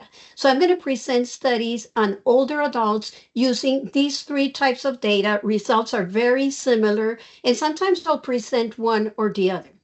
So what was our hypothesis going in to study older adults? So as we look into the natural history of tuberculosis, going from TB naive, latent TB infection, active TB, and either end of treatment or death, our hypothesis was that it is diabetes, a major driver of these deleterious events in TB. And the reason for that is that in our Hispanic older adults, more than 50% have diabetes. And from the numerous studies we've done here in the Texas-Mexico border, we've shown the reemerging importance of diabetes as a risk factor for tuberculosis.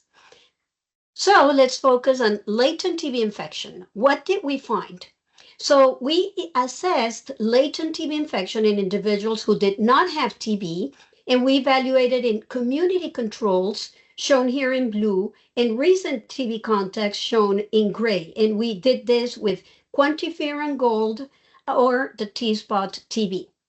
So what did we find? First of all, we find that these IGRA assays are quite suitable for detection of latent TB infection in older adults compared to the tuberculin skin test. And using these assays, we find that in the community, as individuals get older, the prevalence of latent infection is higher, which is not new. But I'm bringing this up because what does this mean? So if you've got a latent TB infection in a recent contact and you're an older person, that means very likely you became recently infected with TB, then you are at a very high risk of progression to TB. So this is very sensitive. That person should be placed on preventive treatment for TB. But if you're a community control and serendipitously you're tested like we did in our study and you're found to have a latent TB infection, does this really mean that you have a higher risk of TB, or maybe you're even more resistant to TB and you don't even need to be treated? So I just wanted to bring up this distinction. This was a matter of a huge discussion at a Keystone meeting, how to handle these cases in blue who are positive here. The other observation is that in testing our hypothesis, is diabetes increasing the risk of latent TB infection in the older adults? We found that no, that is not the case. Diabetes is not playing a role. So now let's move into active TB in older adults. So using the Texas TB data, we had access to more than a decade of information on TB. And what we find is over the years, the proportion of older adults is increasing relative to the proportion of younger adults. But not only that, what the Texas data shows us is that at the time of TB diagnosis, that is not even having started treatment, people, older adults with TB were already dead. So not even a chance to get a treatment. And then if we compile this with during treatment, during TB, about 1 in every 4 older adults died during TB treatment. So the conclusion is that it is important to prevent TB in older adults, and we need the primary healthcare workers to think TB when it comes to older adults. And this sounds easy, but it's kind of tricky. Older adults have a different clinical presentation. Frequently, they have less chest X-ray cavities, and they have unusual sociodemographics, which I am not showing today. So what about host factors associated with active TB in older adults? So how are the risk factors similar or different between older adults and younger adults? So what we find is there are some risk factors that are common no matter what the age is. For example, a lower body mass index, being a male, or a smoking history increases the risk of TB. And this is an odds ratio of 1, so all the lines to the right mean increased risk of TB. However, unexpectedly, what we found is in the younger adults, as we know, any features of diabetes like hyperglycemia or impaired fasting glucose are increasing the risk of tuberculosis in adults. But when it came to the older adults, diabetes was not associated with higher risk of tuberculosis. The other factor is BCG vaccination at birth. We know BCG vaccination is helpful in the very young children, in the infants, but it makes no difference in the adults. And so that's what we see here in the younger adults. However, interestingly, in the older adults, having had no BCG vaccine at birth was associated with higher risk of tuberculosis. So given that we had done a lot of studies on diabetes and risk of TB in older adults, we expanded on this observation in the older adults because that was intriguing. So we did a lot of analysis, and I'm showing you here confirmation of this waning association. So we did multivariable models where we modeled if somebody has diabetes, what are the odds that they're going to have active TB? And what we find is that in the younger adults, the odds of active TB are higher, but as individuals get older, this association wanes for some reason. So the question is, what may be different in an older diabetic versus a younger diabetic, which makes a difference in their susceptibility to TB? So this is the same question in a graphical way. So here we have the younger adults with diabetes, the older adults with diabetes, they all have hyperglycemia. And upon having hyperglycemia, then we can have what's called glucose toxicity. And that can come in the form of oxidative stress, advanced glycation end products, or just promoting more inflammation, which is called metabolic inflammation. And all these features are thought to make diabetic patients more, or diabetic individuals more susceptible to tuberculosis because these conditions favor MTB growth. So what can be different between an older diabetic and a young diabetic? And so what we found is in the older diabetics, they had features of less inflammation. For example, the older individuals had a lower body mass index, and this was correlated with less neutrophils and less platelets.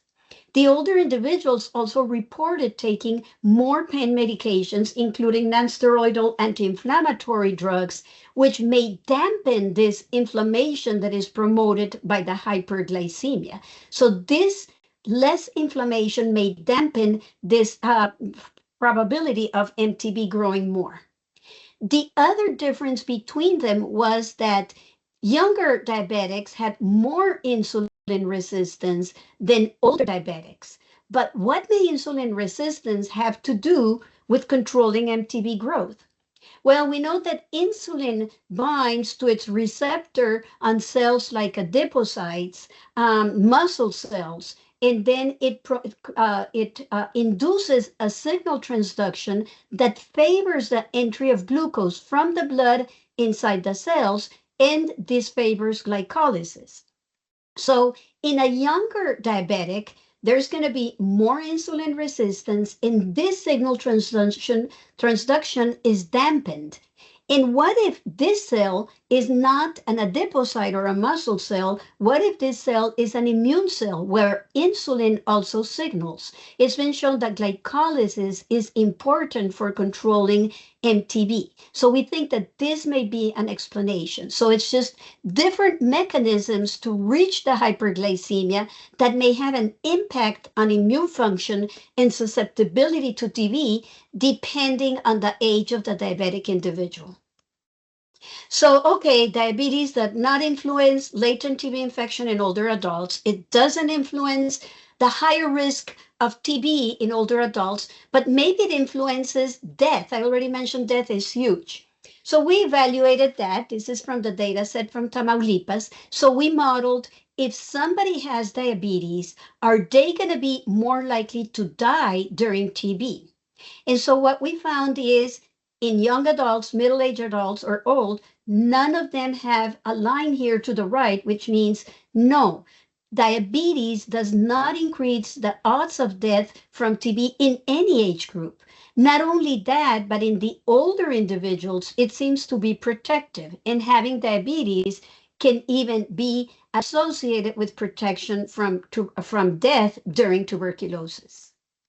So in summary, TB in the old individuals has some features in common with TB in the younger individuals, but there are also some differences.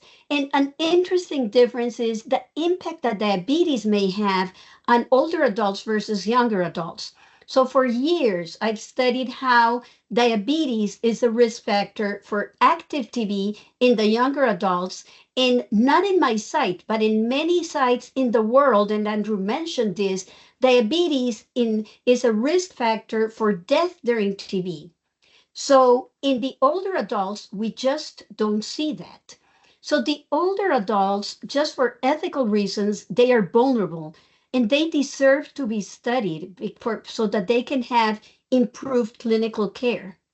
Then from the public health perspective, older adults deserve to be added to the WHO's priority list for LTBI testing and treatment.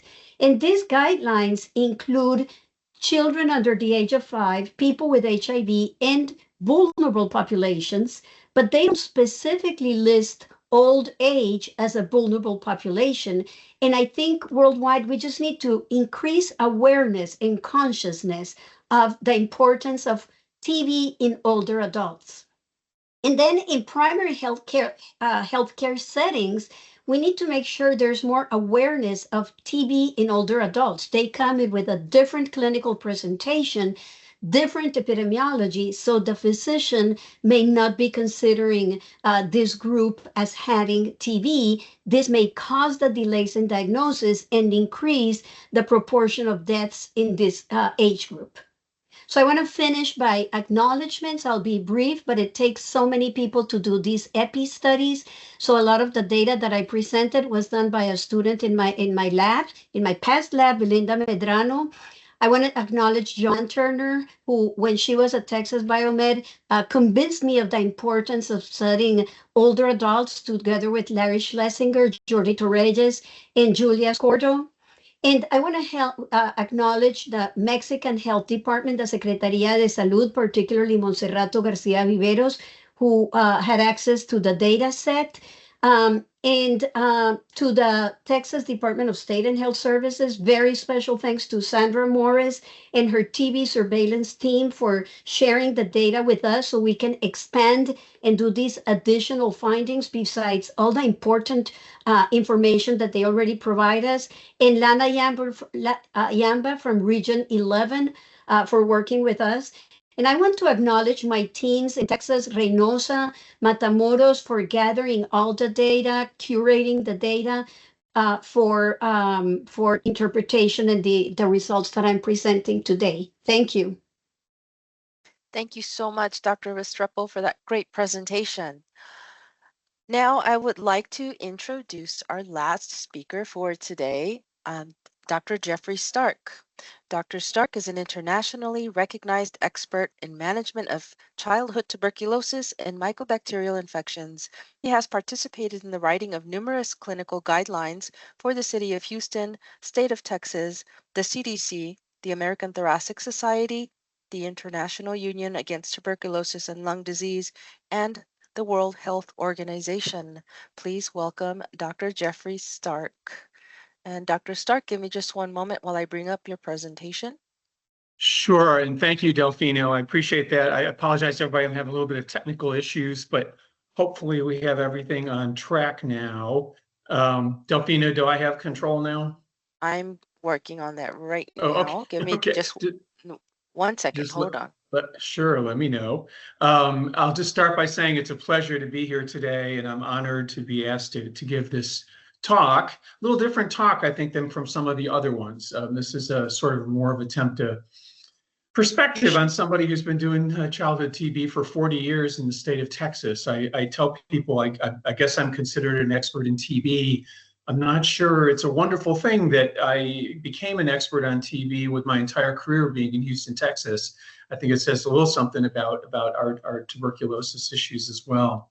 Are we good to Dr. go? Stark, yes, you should have control now. Okay. Okay, here we go. Okay, so I have no financial disclosures, and I'm not going to discuss any off-label type of things. I don't usually start out like this, but this is a book I'm reading right now called Everything is Tuberculosis by John Green, who is a wonderful writer. And what this really is almost a sociologic take on tuberculosis, and it has incredible relevance for what I'm going to talk about today, childhood tuberculosis and how it's been viewed, how it's been handled. So much of that is wrapped up in the very kinds of things that John Green has been talking about. So anyway, it's a nice book if you want to read something good. So here's the most important thing I'm going to say today, and I'm going to say it again at the end. The detection, treatment, prevention, and elimination of child tuberculosis will depend absolutely on the maintenance of an effective and dedicated public health system. And I kind of want you to remember that as we go through these slides. I also want you to remember that as we go through the times that we're going through right now and what at least appears to be happening with many elements of public health right now. So what is a yellow canary? Well, the yellow canary is a small passerine bird. It's a finch. It's known for its singing, but it has another meaning too. A yellow canary in a mine means something that serves as an early warning of danger. Like a canary bird that miners used to bring into the coal mines to detect poisonous gases. So children have often been referred to as the yellow canaries of tuberculosis, and I'm going to try to tell you exactly why that is. So early in my career, I heard all of the following things from World Health Organization executives. Some of them were said directly to me, some of them I heard about in another way, but these are actual quotes. Number one, getting rid of childhood tuberculosis is easy, just get rid of adult tuberculosis, with no thought about what would happen in the meantime. This is my favorite one. Childhood tuberculosis is a religion, and the pediatricians are the crusaders. And that was the view of the person who was actually the head of tuberculosis for the WHO at the time, who also said to me, I said, why aren't you doing more work in pediatric TB? And he said, we'll do research on childhood tuberculosis when you get us the money to do it. And when I asked whether that was the same philosophy for adult tuberculosis, he walked away from me. So this was the world that I was entering into when I entered into the world of childhood tuberculosis, at least on the international level. But I think it's really important because childhood TB has been horribly, horribly neglected until the last few years when things have finally turned around, and I'm going to try to tell you why. So I'm talking now about the yellow canary sing, and now some of the things that they're singing about, some of the things that they're telling us. So the first thing we have to consider is the pathophysiology of tuberculosis and what children can tell us. So we often conceptualize TB in three stages from a practical point of view. Exposure, the little kid who's been around Uncle Eddie, infection, and disease. Part of the problem, as you're going to hear me say in a minute, is all these things are on a continuum. But we as clinicians have to make binary decisions: test, don't test, treat, don't treat. And that one of the difficulties with TB is we're making these discrete decisions on processes that really run on a continuum. And so sometimes, as you heard earlier from Dr. Seaworth about the severity of tuberculosis, it's not just one disease. Well, this happens all along this continuum from the time a person is exposed to infected to ultimately getting disease. It's a spectrum disorder. Childhood TB is actually the best example of this, and we've been talking about this for decades in terms of conceptualizing childhood TB. It's fundamentally different from adult tuberculosis. First of all, it's pausibacillary, so there are fewer organisms to actually kill. And I remind people, TB medicines only do one thing. They kill germs. That's it. They don't heal anything. They don't shrink anything. They just kill germs. The rest of it is really up to the person's own body. The inflammatory response has been recognized for a long time as being very important and actually is a big part of the harm of childhood TB. I'm sure that that's true in adult tuberculosis as well. But as Barbara also said, we in ID, infectious diseases, are kind of behind, for instance, the oncologists in recognizing the importance of inflammation in the primary things that we're interested about, whether it's cancer cells or whether it's mycobacterial cells. In fact, to be honest with you, I conceptualize TB much less like other infectious diseases and much more like cancer. They talk about logs of cancer cells. We talk about logs of mycobacteria. They talk about induction and consolidation therapy, and we talk about initial and continuation therapy. It's really a very, very similar concept. Kids do have fewer symptoms in general, but they also can develop even life-threatening disease much faster. It's paradoxically, meningitis and miliary disease tend to occur very rapidly after infection, more rapidly even than pulmonary and some of the other extrapulmonary forms of TB. So time is of the essence when it comes to children, particularly the 50% of little children that Lisa told you about who are going to develop disease if they have untreated infection. The chest X-ray findings in children are completely different. It's all about the lymph nodes in the chest, whether it's hilar, mediastinal, or subcarinal nodes, and then the mischief that they cause by blocking airways and causing inflammation, causing atelectasis, completely different images. That goes to the issue of AI and reading chest X-rays. I've been involved in a study with the NIH trying to do computer reading of children's chest X-rays. And to be honest with you, it's much more challenging than it is the reading of adult chest X-rays. Kids get more extrapulmonary disease, especially meningitis, but as many as 15, 20, 25% of kids with TB have extrapulmonary disease. So our drugs have to go into different body spaces, particularly across the meningeal barrier, than they do for adults in adult TB. But the good news is children have a lot fewer adverse reactions to TB medicines, so we can be more liberal about when we use them, how we use them, how many we give them, because they tend to tolerate them a whole lot better. So a lot of this has to do with why emergence of drug resistance. I mean, TB is so weird compared to other infectious diseases, frankly, and it makes it absolutely unique. We know approximately the rate of mutation in certain genes in the TB organism that confer resistance. And there's no plasmids here, so this is all on the chromosome, which is good. And all these loci are not linked as far as we know anyway. So if the adult has 10 to the 9th organisms in a cavity, by definition, they're going to have 10 to the 3rd of those organisms or 1,000 organisms resistant to INH, and 100 organisms resistant to rifampin. This is a sort of a current model. And that's based on the frequency of the mutations that you see down there in the orange-yellow box. So if we treat with INH alone, well, the person will get better for a while, but eventually they'll relapse with completely INH-resistant TB because those 1,000 organisms will be able to replicate unaltered and then become the dominant population. And this is why we can't treat tuberculosis with a single drug. But if we treat with INH and rifampin, because the resistance isn't linked, INH kills the rifampin-resistant organisms, rifampin kills the INH-resistant organisms, and the person is cured. And this roughly, it's a rough model, but it's roughly the reason why we have to use multiple drugs to treat tuberculosis disease, unlike really any other infectious disease. So where does childhood TB fit into all of this? Well, the burden of organisms is likely much lower than it is in adults. It's never actually been measured. It can't be measured. But does that mean, is it closer to TB disease in adults, or is it actually closer to TB infection? We don't really know. And when exactly does TB infection turn into TB disease? Again, this idea of a continuum, is it when the child has, we can define it symptomatically. Symptoms. We can define it through radiology. We can define it through microbiology, the burden of organisms. We also could do it functionally. The point being, it's a spectrum of findings. It's not just one simple answer. And if we're talking about personalized care, as Dr. Seaworth was, you can see how this is going to vary tremendously from an adolescent with cavitary TB down to a little baby who's got enlarged lymph nodes in the chest.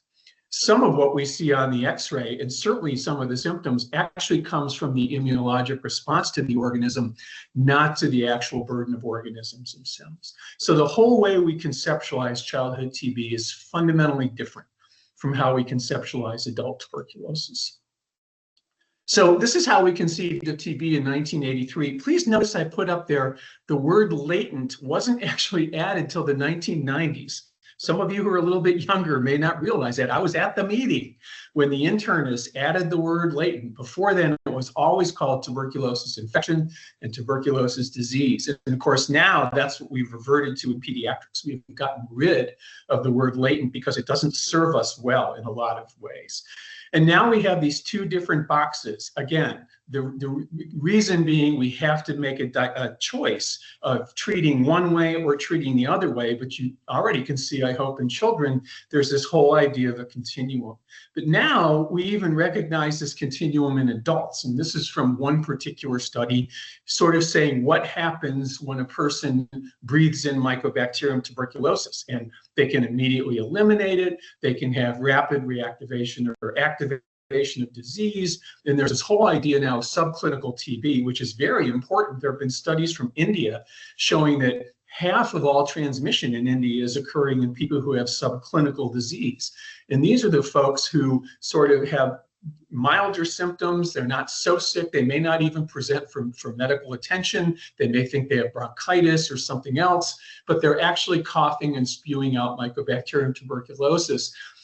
This is actually not a new concept. I mean, in the sanitarium days, they used to talk about open and closed tuberculosis, and it was well recognized that people could sort of get sick and become contagious, and then they'd heal enough that they'd feel better, probably not be contagious at that moment, but then they could become contagious again in the future. So this is kind of older concepts to me, again, becoming sort of popular as we're rethinking our ideas and our approaches about treating TB. But for kids, that's always been the issue. So the yellow canary is saying why getting the data is so important. So I've been doing this a long time. And prior to the 2010s, there was very little attention being paid to childhood TB. There were some studies coming out. It was fairly dormant. Prior to 2012, the World Health Organization gave no estimates at all of the number of childhood TB cases. Now, most of you probably realize when WHO comes out with their numbers, it's actually an estimate based on the number of actually reported cases, and then modeling for all those cases that are occurring but aren't actually getting reported for one reason or another. They weren't doing that for childhood TB. They were only reporting the cases that were actually reported, and most of those were on a microbiologic basis. And we know if we're lucky, we can microbiologically confirm 30 to 40% of childhood TB cases if we're lucky. In 2012, I went to a child survival meeting with my good friend and colleague, Steve Graham from Australia. This was a meeting held by the joint governments of the United States, India, and Ethiopia to address child survival. Incredible meeting. One of the keynote speakers was Hillary Clinton, who was then Secretary of State. There was no mention of tuberculosis at all in this meeting. And we started asking people, and people from UNICEF, Save the Children, Medicines Sans Frontières, they all said the same thing. They said, we know childhood TB is a problem, but how can we help you if you can't even tell us how big the problem it is? And that was the problem with what was going on with WHO reporting. Well, there are really concrete reasons why it's so important to get actual measurements. The allocation of resources within a national tuberculosis program, allocation of resources all along the healthcare spectrum, community workers, programs, clinics, hospitals, you name it. Awareness among pediatric providers in high burden communities, recognition of the issue among child survival experts and planners, approaching and interesting funders, both for grants and for programs. Same thing, getting the attention of researchers. There weren't that many young people coming into TB back then. And finally, and this is something we don't talk about very much in the United States, but we should, protecting the human rights of children and families. And I'm going to come back to this at the very, very end. So finally, a brave epidemiologist at WHO did develop a model. In 2013, they said, oh, it's about 500,000 cases, 74,000 deaths every year in non-HIV infected children. They didn't even have a method for estimating the number of cases in children living with HIV. And then some modeling studies started to come out 2014 and arrived at estimates probably more like 1 million cases of childhood TB every year, and as many as 230,000 deaths. Now, I want to point out something to you, that if you roughly take 1 million cases, 200,000 something deaths, that's a mortality rate of about 20%. In the pre-chemotherapy era, before we had any drugs at all for TB, the mortality rate was 20%. So what does that tell you? It tells you that 96% of the children right now in the world who are dying from tuberculosis are never getting treated because they're either being misdiagnosed or they don't have access to care or something else. 2023, the WHO estimate was 1.3 million annual cases and 190,000 deaths. Did I mention that this is a preventable, treatable, curable disease? And we still have this going on in the world. Children can predict the future. They can. So children who develop TB disease usually do so rapidly, within 6 to 9 months. And if they're less than 2 to 3 years of age, usually more like somewhere between 2 and 6 months. So childhood disease for TB is therefore a measure of recent transmission, not childhood infection, but childhood disease. And it's both a predictor of current and future disease in people of all ages.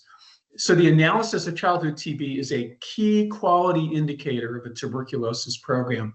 I would argue in a low burden place like the United States, every single case of childhood TB should be looked at from a quality point of view with the question being asked, could this case have been prevented? And that's how you find out how well your TB program is functioning within the health department, but also within the community as well. So we've all seen these data. This is the number of cases of tuberculosis over the United States over the last few years. The dark bars being among non-US born, light bars US born. But you can see in the box the increases among children age 0 to 4, 17%, but 5 to 14 years of age, 45%. And let me show you this a different way. If we compare this to what happened with COVID to what happened with HIV. So why did TB resurge in children in the United States in the 1990s? Well, HIV/AIDS was a big reason, but in the United States, it wasn't children infected with HIV. It was otherwise normal, healthy children exposed to TB from adults who were living with HIV and developed pulmonary tuberculosis. And then there were other issues too, congregate settings and so forth. A big part of it was poor TB control. So if you look below, I put down there the number of cases for 0 to 14 years of age and then all other cases below that. And look at the very bottom, the year 1987 to 1992, that resurgence. You can see for all other ages, it went up 19%, but for children, it actually went up 45%. And children were the harbinger. The number of cases started to go up in children faster and higher than they did in adults during the resurgence from HIV. Again, children predicting the future of what was going to be seen because they represented current transmission in the community. We're seeing something similar post-COVID, where we had a 34% increase in cases from 20 to 23 for other ages, but then children 0 to 14, a 47% increase in cases.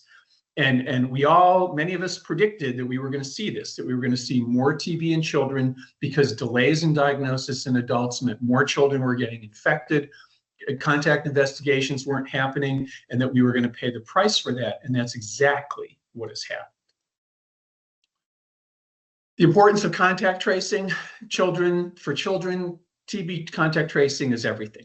In Houston, half of our cases approximately are found through passive case finding, that is sick children who come in to be seen, whereas half the cases are found through active case finding, which is contact tracing. So the importance of contact tracing, it identifies recently exposed and infected children. So it's an opportunity to prevent establishment of infection even for exposed kids. It prevents infection from progressing to disease. It detects disease much earlier when it's easy to treat, easy to cure, and it prevents dissemination and hospitalization in serious forms of TB. And then it's the only opportunity to develop drug susceptibility for those 50 to 70% of children with TB disease from whom we can't isolate an organism, and 100% of the children with tuberculosis infection when we never can isolate an organism. So contact tracing is important for adults, but it's absolutely critical for children. This is a study that we actually did in Houston. Saki Ikeda is one of our fellows, looking at kids that were diagnosed actively and passively. In other words, sick kids passively, active kids through contact tracing. The kids that were found passively were older, more often non-US born, had much more extrapulmonary disease, and had more severe intrathoracic findings. They were much sicker.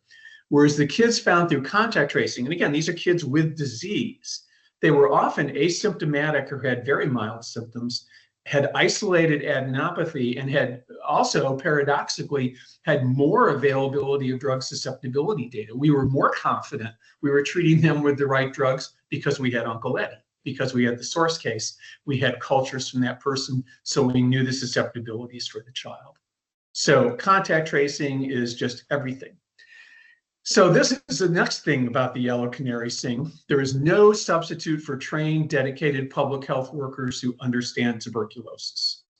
And on the screen is the abstract that was presented from what was then called the National TB Controller Association of what programs in the United States reported during COVID.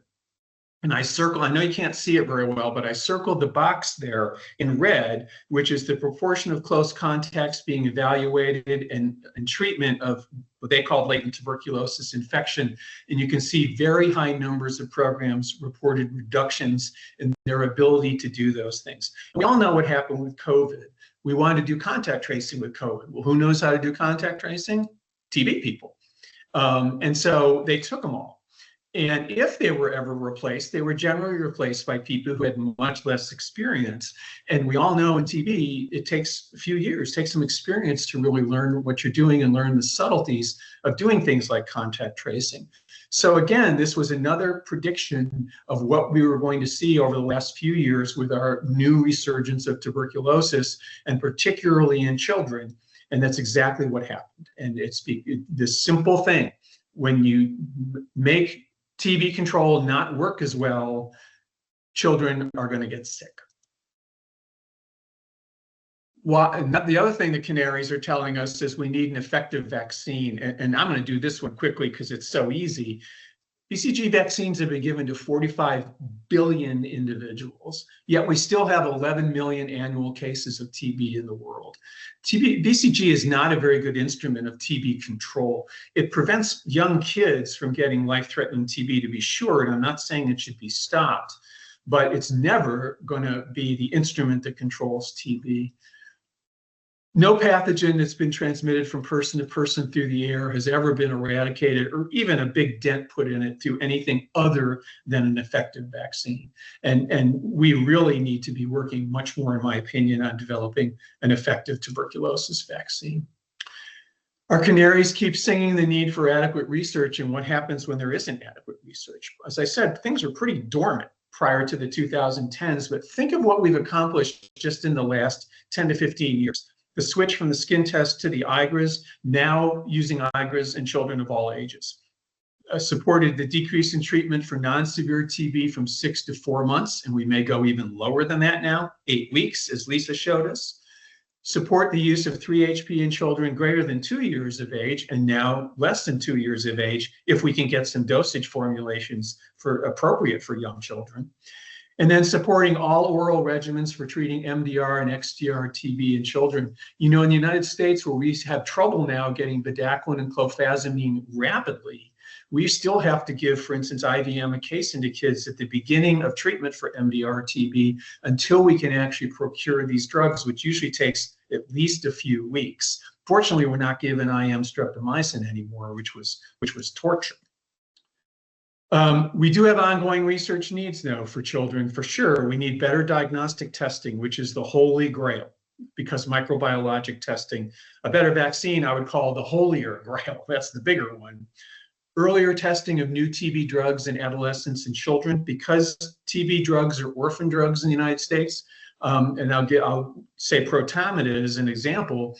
Protamidid, when it became available, was only for people 18 and above. So here we are with kids with multi-drug resistant TB. These new drugs come out. We're trying to figure out how to use them. We don't have any pharmacokinetic data. We're making it up as we go along, and that needs to change. Improvement in availability of pediatric dosage forms. These dissolvable forms that Lisa talked about, they were developed largely in the United States with US money, but the problem is that one of the companies involved in making them doesn't have a license through the FDA, and they're not getting a license because they don't think the US market's big enough to make it worthwhile. And so I can go into a pharmacy in Malawi and I can get these dissolvable drugs, and I can't get them in the United States. So picture a 6-month-old, which we recently had with MDR TB. And we're giving this kid bedaquiline and clofazimine and levofloxacin and all kinds of drugs, and trying to get this 6-month-old to be able to take these medications, how difficult that actually is. The other thing that we know very little about, virtually nothing, is the long-term post-disease effects of tuberculosis on children and adolescents, on both their physical health and also their mental health as well. The Yellow Canaries sing the importance of national and international collaboration. There wasn't much prior to the 2010s, but now we have a whole bunch of things. The European Center for Disease Prevention and Control, the European CDC, got a lot of TB experts together in 2013, and we all realized that we had so much in common, and this was the beginning of so many different collaborations that came out. The Child and Adolescent Working Group of the International Union, Impact, which is a HIV research network that's now also doing TB work. There's the Pediatric TB Network European Trials Group, and we learned a lot of lessons from both the pediatric oncology organizations and pediatric HIV research. So now there are these big collaboratives putting data together rapidly and very scientifically, and that's one of the reasons we're learning so much now about childhood TB. There is, however, importance of doing childhood TB research in low-burden countries. I hope we've shown that in Houston, and they're certainly showing that in Europe. It's hard for us to do randomized controlled trials for disease because we just don't have enough cases. But we can look at newer introduction of technological advancements. The lack of background noise, because we don't have that much infection in the general population, it makes us be able to look at the manner and the modes of transmission much easier than they can in, say, South Africa or in Asia. There's a major emphasis on prevention, and most of the work on prevention, finding and treating TB infection exposure has occurred in the United States in low burden areas. And then the lack of BCG vaccination actually makes for better and more precise analysis of some research results. Things don't get in the way. Things are less cluttered, so to speak. The Yellow Canaries tell us that the parents of children with tuberculosis are amazing. And I have so much admiration for the parents who get their kids through treatment, particularly for TB disease, as I just mentioned with our child who had multi-drug resistant TB. I'm amazed that they agree to give their kids who've been exposed. Here we have a kid who comes in, there's an Uncle Eddie, and the child has a negative IGRA, a negative physical exam, a negative x-ray, and no symptoms, yet we're telling them they need to put their child on medication. And we're actually able to do it in our clinic about 95% of the time. And I'm amazed at how we're able to work and talk with them among many languages, many cultures, and get them to agree to do this really important prevention treatment for these kids. Giving young kids medications meant for adults, tolerating treating their kids now for 6 to 9 months, and then dealing with stigma. And yes, stigma does still exist. Some parts of the world, the stigma from TB is greater than it is from HIV now because of the perception of advancements in in HIV relative to TB. But there still is some stigma associated with TB. Adolescents have absolutely slipped through the cracks. One example is the big trial that was done, the 4-month trial for pulmonary TB that Lisa alluded to using INH, rifapentine, PZA, and MOXIE, had 2,343 subjects, only 63 adolescents split among 3 groups. So each group only had 21 people. Yet that was the only study that was used to justify the use of this regimen in adolescents. Now, I don't have any problem with using it in adolescents, but if you tried to use that number of people and say, well, that's what you should do for adults, you'd get laughed out of the room. But the adolescents just aren't being included in adult studies, and they're not being included very well in pediatric studies either. I put on here 3 references from my former fellow, Sylvia Chang, who is doing a lot of impressive and really important work in adolescent TB. And this is a fertile area that needs to be studied. Again, both the physical and mental health changes and long-term changes associated with adolescent TB. There's still so much we don't know. Why some infected kids get sick and others don't. Why is 5 to 11 years of age the so-called favored age? These kids get infected, but they don't get sick. It seems to me there must be some clues in there that might help us to look at other age groups as well about why certain people get TB and other people don't. Again, the long-term sequelae in children and adults, trying to get pharmaceutical companies to pay more attention to children, and then the mental health sequelae for the whole family when a child is diagnosed with tuberculosis.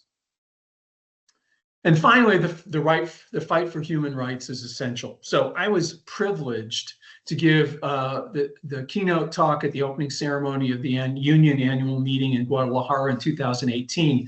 My talk was called Childhood TB at the Tipping Point, and I got a couple of quotes here. I said, while NTB has emphasized patient-centered care, for children, that's not enough. For them, we need family-centered care, the consideration of the needs of the entire family when an adult or a child is diagnosed with TB. And then this is actually how I ended this particular talk. The tipping point will require the political will within the tuberculosis and child health communities and governments to devote the resources and energy that will be required if we're to reach our goal of tuberculosis elimination. In 2004, my friend and colleague, Peter Donald from South Africa, stated, the time has come for the hidden epidemic of childhood TB to emerge from the shadow of adult TB and be seen as a neglected child health problem of considerable proportions in precisely those communities that do not have the resources to deal with it adequately. These words remain true today, and we now have the means to do something about it. The question is, do we have the will? Children have the same right as adults to benefit from tuberculosis care and research. And it's time we put these words into action. The elimination of tuberculosis depends on it. This is what I said in 2018, and it's what I would say again today. So 10 truths about childhood TB. Adequate TB control for children requires a robust public health system. We can prevent childhood TB with simple, inexpensive measures. Childhood TB can be found earlier, contact tracing, when it is easier to treat. Finding and treating adults with TB is not sufficient for controlling childhood TB. BCG vaccines alone cannot control childhood TB. Some tests, like the chest X-ray, are more important for children than for adults. Many adult TB cases arise from infection that occurred in childhood. We forget about that. Childhood TB is a window into the effectiveness of TB control and an important quality control measure.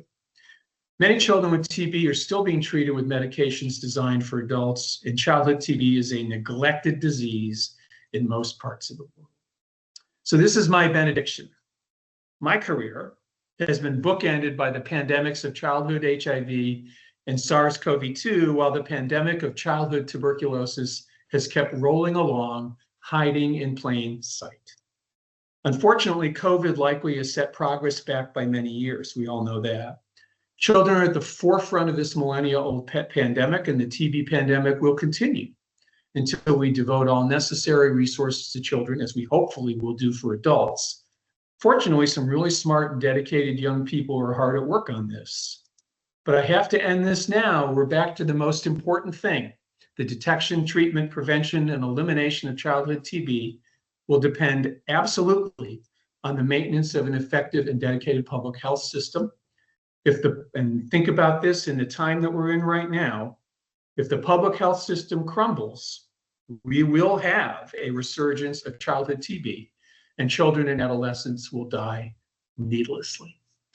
And I can't thank you enough for your time and attention and the honor it was to be able to give you this talk today. Thank you very much. Thank you so much, Dr. Stark, for that impactful and very thoughtful presentation. That was amazing. And I want to thank all of our speakers for providing all of their expertise, sharing their knowledge with all of us. And now I'm going to open it up to questions. If you could please use the Q&A pod for questions that you might have for any of our speakers. You can also use the chat box, but we do prefer the Q&A pod. I'm just noting Larry Schlesinger has written an absolutely awesome, summary of what we need to be thinking about as TB as an inflammatory and metabolic disease, as opposed to just an infectious disease. All of the points that he's making in there, very timely and very important. So I'll refer all y'all to the chat box. He has just broken it down in an awesome and excellent way. Oh, so I do want to let everybody know that the presentations will be archived on our website within the next week. So are there any questions for any of our speakers from today? Please use the chat box or use the Q&A pod. We have some hands up, Delphina. Can you unmute? Okay, I'm sorry, I'm looking. Okay, well, I see one here from Mary Menix. Okay. Was there identification in the type of diabetes in the younger adults, such as type 1 diabetes versus type 2, or only type 2 diabetes in the study? And I believe that's for Dr. Restrepo. Yes, thank you for the question. So in my community among adults, pretty much 98% of the cases are type 2 diabetes. So we didn't specifically look into that, but very likely they're nearly all type 2 diabetes. Hey, Delphina, this is Jeff. There's an interesting question for Barbara earlier in the chat. Can I just ask it? Yes, please go ahead. Does the increased incidence of bedaquiline resistance in previously exposed patients call into question the wisdom of 6-month regimens for MDR, which effectively results in a prolonged period of bedaquiline monotherapy due to its long half-life? I think that's a question that people have asked from the beginning about bedaquiline therapy and whether it should be stopped earlier or stopped before other drugs. And I think where the problem is those individuals that have more extensive disease that are harder to treat probably it may be problematic in that group.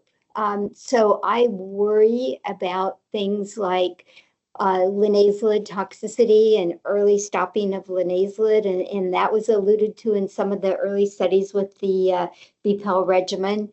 I worry about decreasing the dose of linezolid in the first 2 months of therapy, which is something that WHO, guidance says not to do, based on a single serum drug level with the trough level too high in a patient who's not having toxicity, who has a significant amount of disease. So I don't think there's been enough focus on protecting the bedaquiline to getting the bacterial burden down quickly, and to whether we need to extend, all of the drugs for longer. And that bedaquiline tail is probably not a significant problem if you decrease the bacterial burden down to a point where that particular individual's immune response can handle it, because I suspect in the future we will be looking at some drugs like bedaquiline. Certainly already we're looking at dolominid to treat exposed contacts of very extensively drug-resistant individuals. But that's just my take. And I don't know if that made any sense. Hey, Larry, can you try unmuting yourself? Yeah, so we would have to basically do that on our end. He does not have the ability to do that. I'm muted on my end. No, we can hear you. You can? Yes. Yeah. Okay, great. Well, What a fabulous program. Thank you all. The presentations were crisp. They handled such important areas. And Jeff did a wonderful job summarizing a lot of very key points. In fact, I want to say there's a lot of outstanding research and education going on in Texas by leaders like who are on here with Barbara and Lisa, et cetera. My comment is, in today's world, it seems to me, for example, when I started in TB a long time ago, the gap in global public health for TB was $5 billion or more. It still is that today, many years later. And now we have headwinds in the public. So talk a bit about the importance of education and advocacy more than ever in tuberculosis, getting beyond epidemiologists, public health officials to the public. I wonder if anyone would comment on that.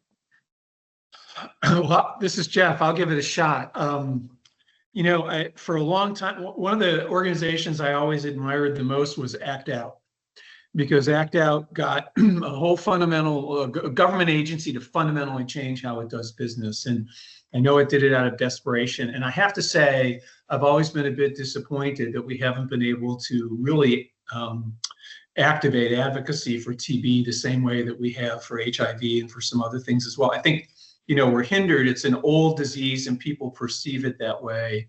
But I think melding the research with the message becomes very important, because what we're realizing is about the long-term effects and how so many other aspects of people's health is being affected by the presence of tuberculosis.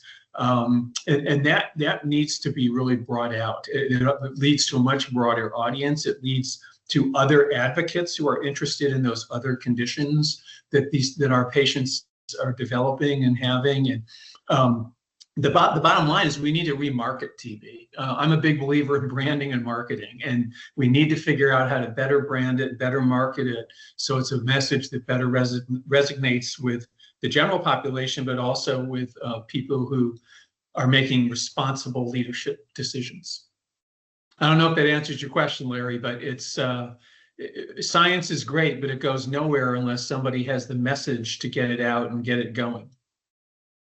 I think that's a big part of the problem right now. And there's a question about, what we can be doing. Dr. Wada asked, besides calling our state reps, any other recommendations in the current climate, any funding sources out there that we may not be aware of. I think, unfortunately, we're in a very kind of different spot right now. We're not sure what funding is going to be available. We're not sure what's going to get cut. We don't know what's going to, what's going to remain. We're kind of in a holding right now, and until we understand what is actually going to happen, and especially to the important things, the important priorities in public health. So unfortunately, Dr. Wada, it's an excellent question. I think we're all asking that, but we don't have an answer right now. So I think one of the things that it is a ray of hope is the work that Stop TB USA is doing. And if it's an organization you're aware of from the past, it's changed dramatically. It's vibrant. It's full of very young, very active people with a lot of enthusiasm, and they have great energy. And it's our best hope, I think, of advocacy that we've had. And they do some. Jeff, you were involved with the rebranding, the comeback, so to say, of Stop TB USA. The room at the NAR meeting was absolutely standing room only. I can remember being at Stop TB USA meetings 10 years ago when there'd be like 5 people in the room, and everybody just twirling their fingers, and no one with anything to say. So I think for some of you on this, it costs nothing to join. I'm not sure exactly how to join, but they have committees, from communications committees to working on many committees now that people can volunteer to work on. And so I think there's a lot of energy and synergism in that group. And there's nothing to prevent any of us, even if we work in public health, or governmental agencies from joining that particular group. And so I think that would be one thing we can do. I think what's always been hard is that it's always been very difficult to speak about TB. And you can never get credit for the stuff that you say that you don't talk about what you do. And so patient confidentiality, but also I think it's bigger than that. We are very reluctant to talk about the good work we do when an issue comes up.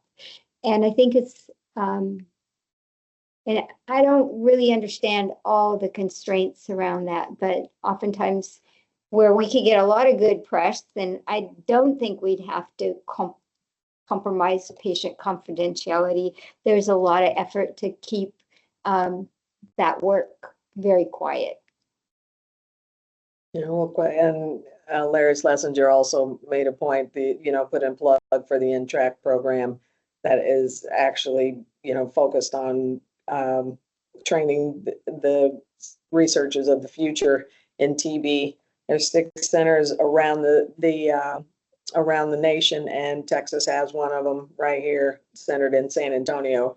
So we're doing our part to grow the next generation of those really bright individuals that are bringing it to the field. But I still think our funding is always going to bring us down a little bit lower.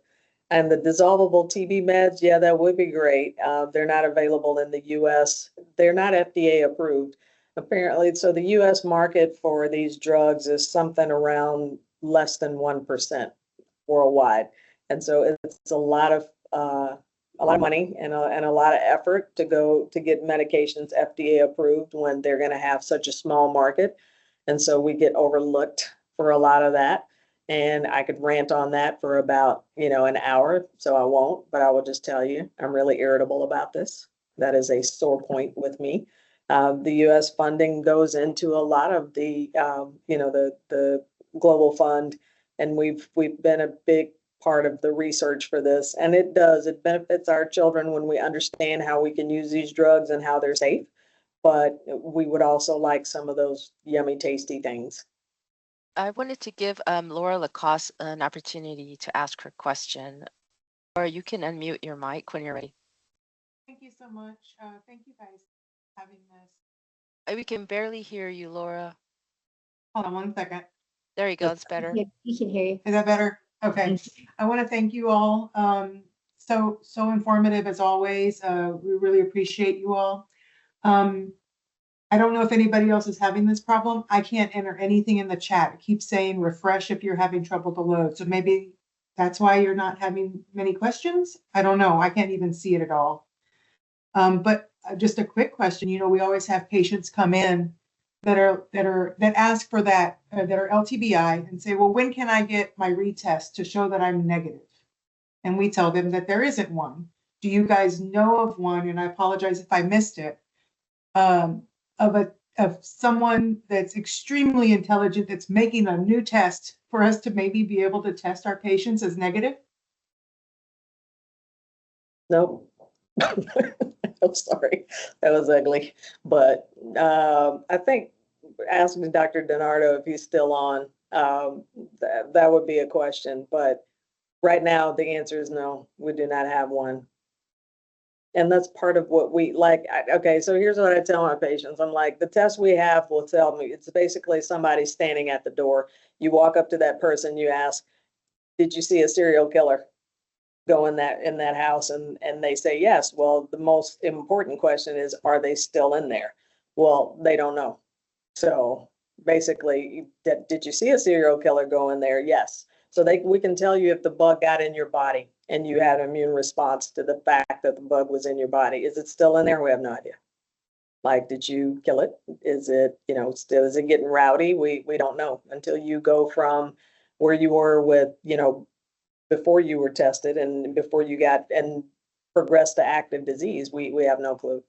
And so, we're telling people that, 90% of individuals won't progress to active disease. When we were testing all comers, We can't even tell you with the new targeted testing, you know, and those people that we're testing, what are those people likely to progress, which is probably a lot better than the 10-to-1, but we don't have a test for that. I found the Q&A thing, so I got some questions. I got a couple for Jeff. For Dr. Stark, very curious about the 95% success rate in treating children for TB. What methods are used to help families with compliance? Well, the 95%, well, to be honest with you, for TB disease, it's been 100%. But for exposure, it's been 95%.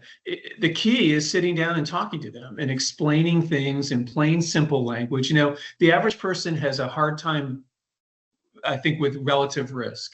And, you know, in the end, it boils down to which is the higher risk for your child, to treat or not to treat, and sort of figuring out in plain, simple language how to explain that to folks.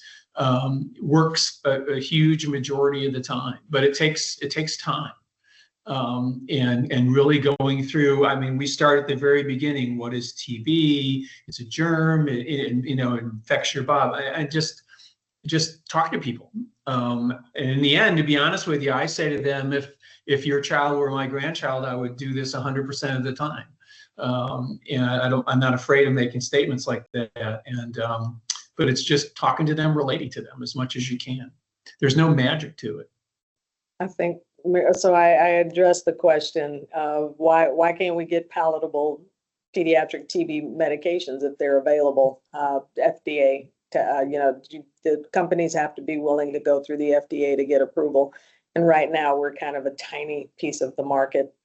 Here on Jeff seems to be feeling hopeful about this. I'm going to read this question. How do we, as public health, create the next generation of passionate TB providers? I feel like we have a maverick, you know, who has spoken. And I will say, you know, I always call Jeff the loudest voice for the littlest TB patients. I feel like that, you know, the advocacy that we have there. So Jeff, how are we now? The canaries are singing now, and we've kind of come full circle in your career. What are you thinking that we need to be doing to bring on the next Jeff Stark? Well, first of all, you make passionate people by being passionate. And I think we've been lacking that. We've been very sort of matter of fact. We've been afraid to speak out. I have this wonderful slide I got from someone a long time ago. It's inverted triangles, and it's about how science and experts talk and how advocates talk. And it's exactly the opposite. You know, if you're going to go talk with someone who you want to influence, there's no p-values in advocacy. It's a whole different way of talking. And by the way, that means we need to get people who are experienced in marketing and branding and advocacy to join forces with us. That's why I started out with John Green, because you get a person like him who has a completely different set of skill sets about things. He's talking about TB. It's going to reach a completely different audience in a completely different way. You know, the way you influence someone is you give them a couple little facts, you tell them a couple really good stories, and then you hit them with whatever it is that you need or want from them. And that's what makes you, so we are not teaching, I think, our TB people to be good advocates in the set of skills that's required for that. We who go through academics and science tend to be very reserved about things. And to be honest with you, that just doesn't work. It's necessary, but it's not sufficient. So I think that's what Stop TB is trying to do, is trying to bring in a whole new element of, if you will, selling tuberculosis to the people who need to hear about it. Public health officials, funders, researchers, etc.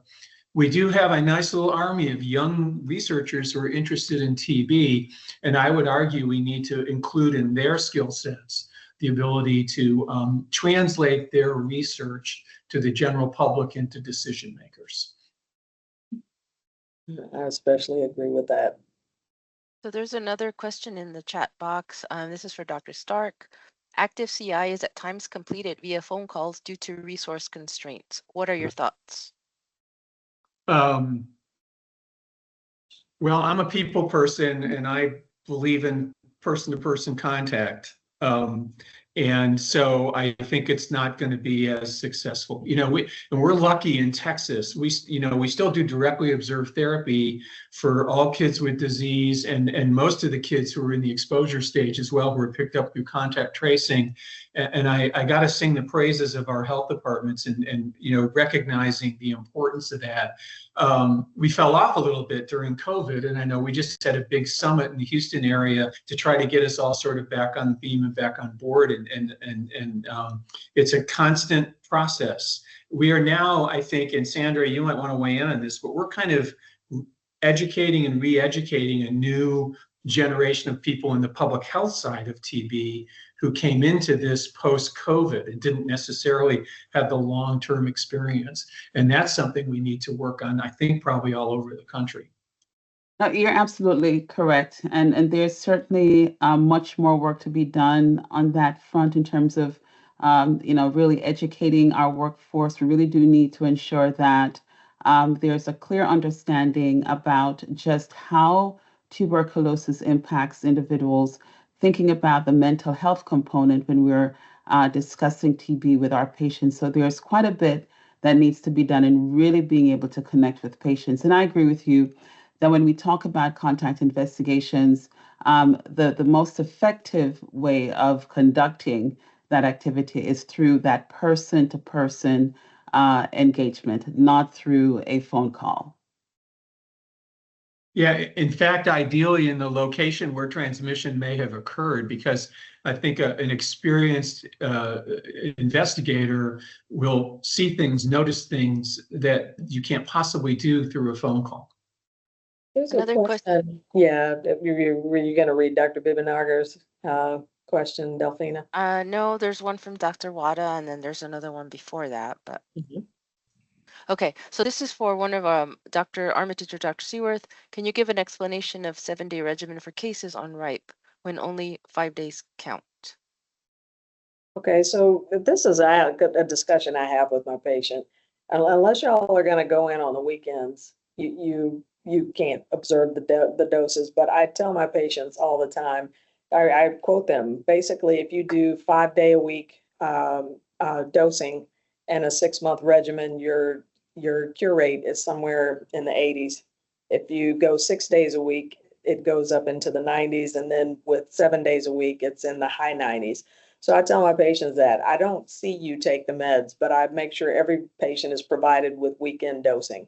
And I let them know that if I can be treating you forever, or you can take the meds on the weekend, they do matter. So while I don't see you take the meds, your body sees you take the meds, and your imaging and your response to care sees you take the meds.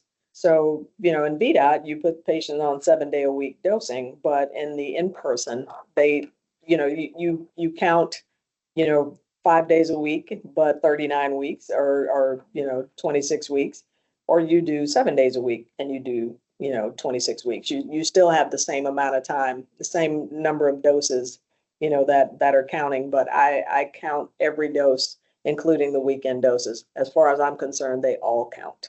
So counseling your patient, giving them access to the medications as packets on the weekend, helping them understand the importance of that.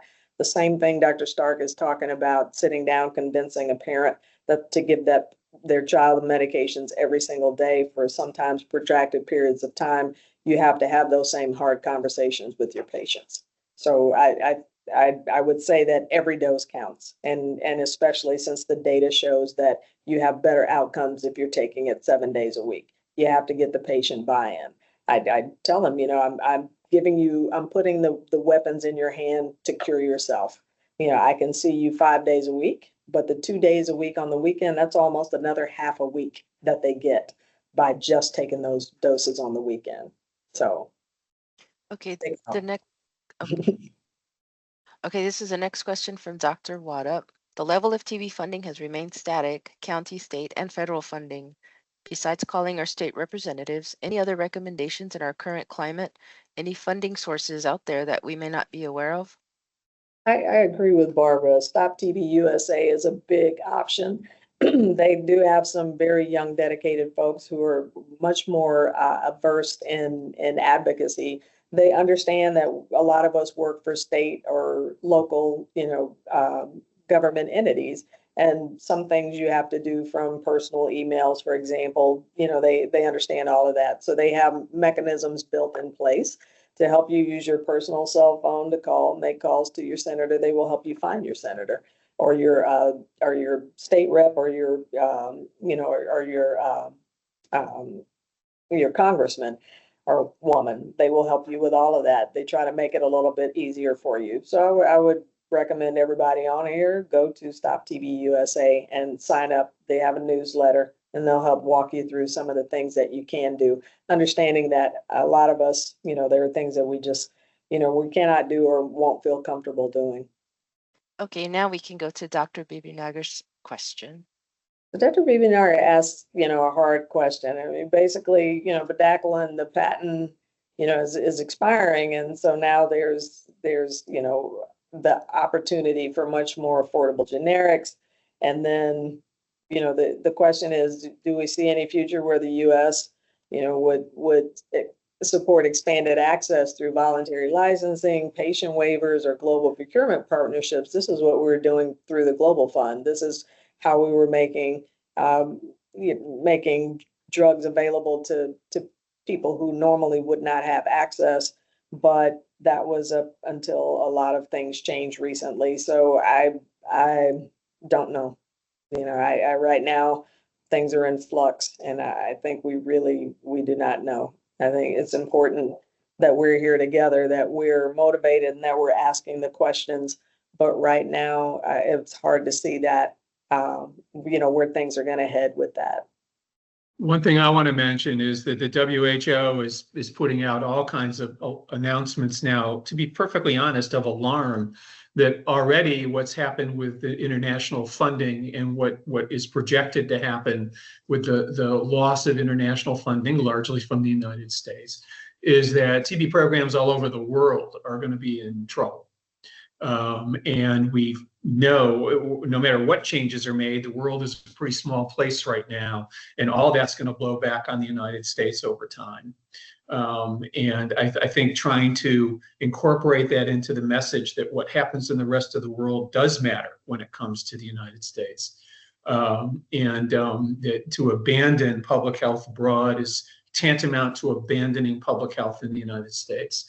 And it just makes absolutely no sense whatsoever. And it's about time we started fighting back on that issue, I think, more forcefully than we have been. And here's from the chat box, I thought the CDC says 5 days a week is just as effective as 7 days a week. They did. But there are studies that this is data that came all the way back from the DOT short course that started in the 90s. More recent data shows that I heard a sound from Barbara Seaworth, and I'm going to stop talking. She's going to talk because Lisa just catches my vibes, but so being I'm older, I'm sort of like you, Jeff. I've been around for a long time. I can remember when they went from 7 days a week to 5 days a week, and it coincided, as Lisa said, with the institution of DOT, because it was difficult or impossible to provide DOT on 7 days a week, and that became our standard. So programs started doing 5 days a week DOT, and then they started telling CDC that their programmatic data showed that 5 days a week was just as good as 7 days a week. There never was a controlled trial. And back then we used to publish relapse rates and recurrence rates, and then definitions got changed, and those aren't published anymore that I can see. And back then we were accepting recurrence rates of 20%. Yeah. And the data in the US and here in Texas, showed year after year those kind of recurrence rates. And then they stopped counting recurrence within the first year and said it had to be more than 12 months out. And then they stopped counting it altogether from what I can see. And so I don't think it's ever been proven. And if you look at Dr. Savage's work with that first article that I studied or presented in 2018, she was looking at risk factors in patient risk factors for poor outcomes. But in that particular study, they also looked at adherence outcomes for poor outcome, or adherence for related to poor outcome. And she definitely showed in that large 6,000 patient meta-analysis that every dose counted, and that even adherence of 95% wasn't as good as 100%, and anything below 90% was really starting to allow for a lot of treatment failures. But our CDC guidance shows that if you take 80% of the doses in a particular regimen, and that counts as completion of adequate therapy, well, it may, if you are, that may be adequate if you're a low risk person, but if you're a high risk person and you take 80% of 6 weeks, that's not enough. Yeah. So I think we don't have good data. So it was nice that programs just sent in data that it was just as good as, but now that is not recommended as, the preferred regimen is really 7 days a week, so that's just my take on it. So some of it is how much you're willing to, I was horrified. Some of the old studies were allowed up to 20% relapse. I'm like, are you kidding? So that's 1 out of every 5 people I'm treating has, relapse. That's unacceptable. So I'm always trying to get my cure rates, as close to 100% as possible, knowing that, we're never going to be absolutely perfect, but I'm not going to leave doses on the table when it actually can lead the patient to cure. So yeah, there's a lot of kind of compromise in when people are having to do DOT. That's a very human being intensive activity. We know that it works. We know that it's important, but it also costs. So there's a lot of times some compromise made in what goes in the guidance, which frustrates me. You cannot treat TB with algorithms. Yeah. And have good outcomes for everybody. You'll have good outcomes for some people. Monthly blood work monitoring, is it required or not required in patients placed on active TB disease? Patients, that depends on the patient. Patients, I would say that I would get baseline in everybody. Anybody who has baseline abnormalities, you want to watch. Anybody who has comorbid conditions, hepatitis B, C, diabetes, like on other medications that are metabolized through the liver. I am listing every patient that I have. Like literally, I have a handful of very young people who are not on meds and who are very healthy. And then I check labs and one comes in and he's all kind of buffed out. He's been working out, but he's been taking supplements and now his LFTs are in the 300s. So just kind of depends on the person that you're following. It looks like there's one more question in the chat box. Aside from placing a patient on hold for elevated LFTs, what else can the patient do on their end to ensure that LFTs do not keep going up? Besides alcohol and limiting Tylenol, what else can the patient do? Foods to avoid? Really not foods to avoid. Sometimes you just have to change the medications. The patients that have underlying fatty liver, or they have cirrhosis, or their liver's just kind of got a hair trigger. Sometimes you have to change to something a little bit more liver friendly. There's not really any foods that are going to impact. I probably not want to eat cheeseburgers every day while they're elevated LFTs, but I don't know, it'll help them absorb the ribofentine better, but really sometimes it's just working with the patients and medications just don't fit. I think there are small studies of N-acetylcholine, I think I'm saying that right, that may have some help in a small number of people, but I think it's something that's difficult to take. It's not easily to come by, and how many people have to take it versus how many people it would really help. That we don't really have that knowledge. I'm not convinced it's helpful enough that we should start using it on everyone, although some hospitals will discharge patients on that to prevent liver toxicity. And I don't know if there's anyone on the call still left that is aware of really good data that says that might help. Looking at the other medications an individual patient is on and how some of those may increase the liver toxicity, and because there are a lot of medications that increase liver toxicity other than TB meds. So being aware of those, whether some of those can be interrupted, changed for other drugs, is something else to be done. And if you're, eating a healthy diet, keeping your, hemoglobin A1C a little closer to normal if you're diabetic, some of those kind of things obviously seem to me that they would be helpful, but there's no study that shows that. So we have run far and long over. I want to say thank you to our speakers. I cannot thank the speakers enough. This is World TB Day. This is the actual day. And I know that all of you have some things that you want to participate in, could be participating in, but you came here and shared your knowledge with us. Sandra telling us where we are, Blanca and Andrew, showing us that, we're some things we're thinking and some things we need to be thinking. I can't say enough about Jeff and his presentation. Still, in some ways, want to be like you when I grow up, Jeff. I appreciate you taking your time here today to actually to share just your breadth of knowledge. And there's one comment in there, the last thing I think we can end on. The same caution is warranted for the 4-month moxirifapentine regimen. Yes, it is. And that is coming. That is coming in a future webinar. I'm going to drop that as a little bit of dangle a little carrot out in front of everybody with that.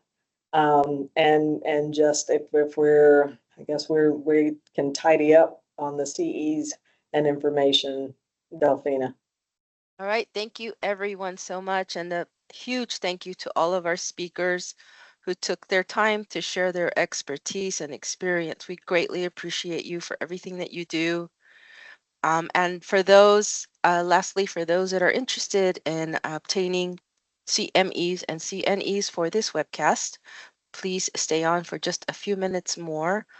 Please note that in order to receive continuing education for today's webcast, it is important that you complete the evaluation. I'm going to share that link for you here in just one moment. By tomorrow, close of business. Again, thank you everyone for staying online and to all of our great speakers. Yes, especially to all our great speakers. Thank you. Thank you, everybody, for that work to help us put on this webinar. Really appreciate the other speakers. Lisa and I could not have talked for all this time by ourselves. And I always want to thank the trainers. I tell you, every training, our trainers look like ducks. They are just swimming smooth across the surface, and those little feet are paddling like crazy. They're, I just we cannot do this, can't do any of it without them. We appreciate you. Thank you. Thank you to everyone. Also, just a quick, another note I forgot to make. For those that are viewing as a group, I'll include a link in the chat box for a sign-in sheet. If you could, please complete the sign-in sheet with all of the people in attendance in your group and send it back to me as soon as possible. And that way I can ensure that you receive credit for today's webcast.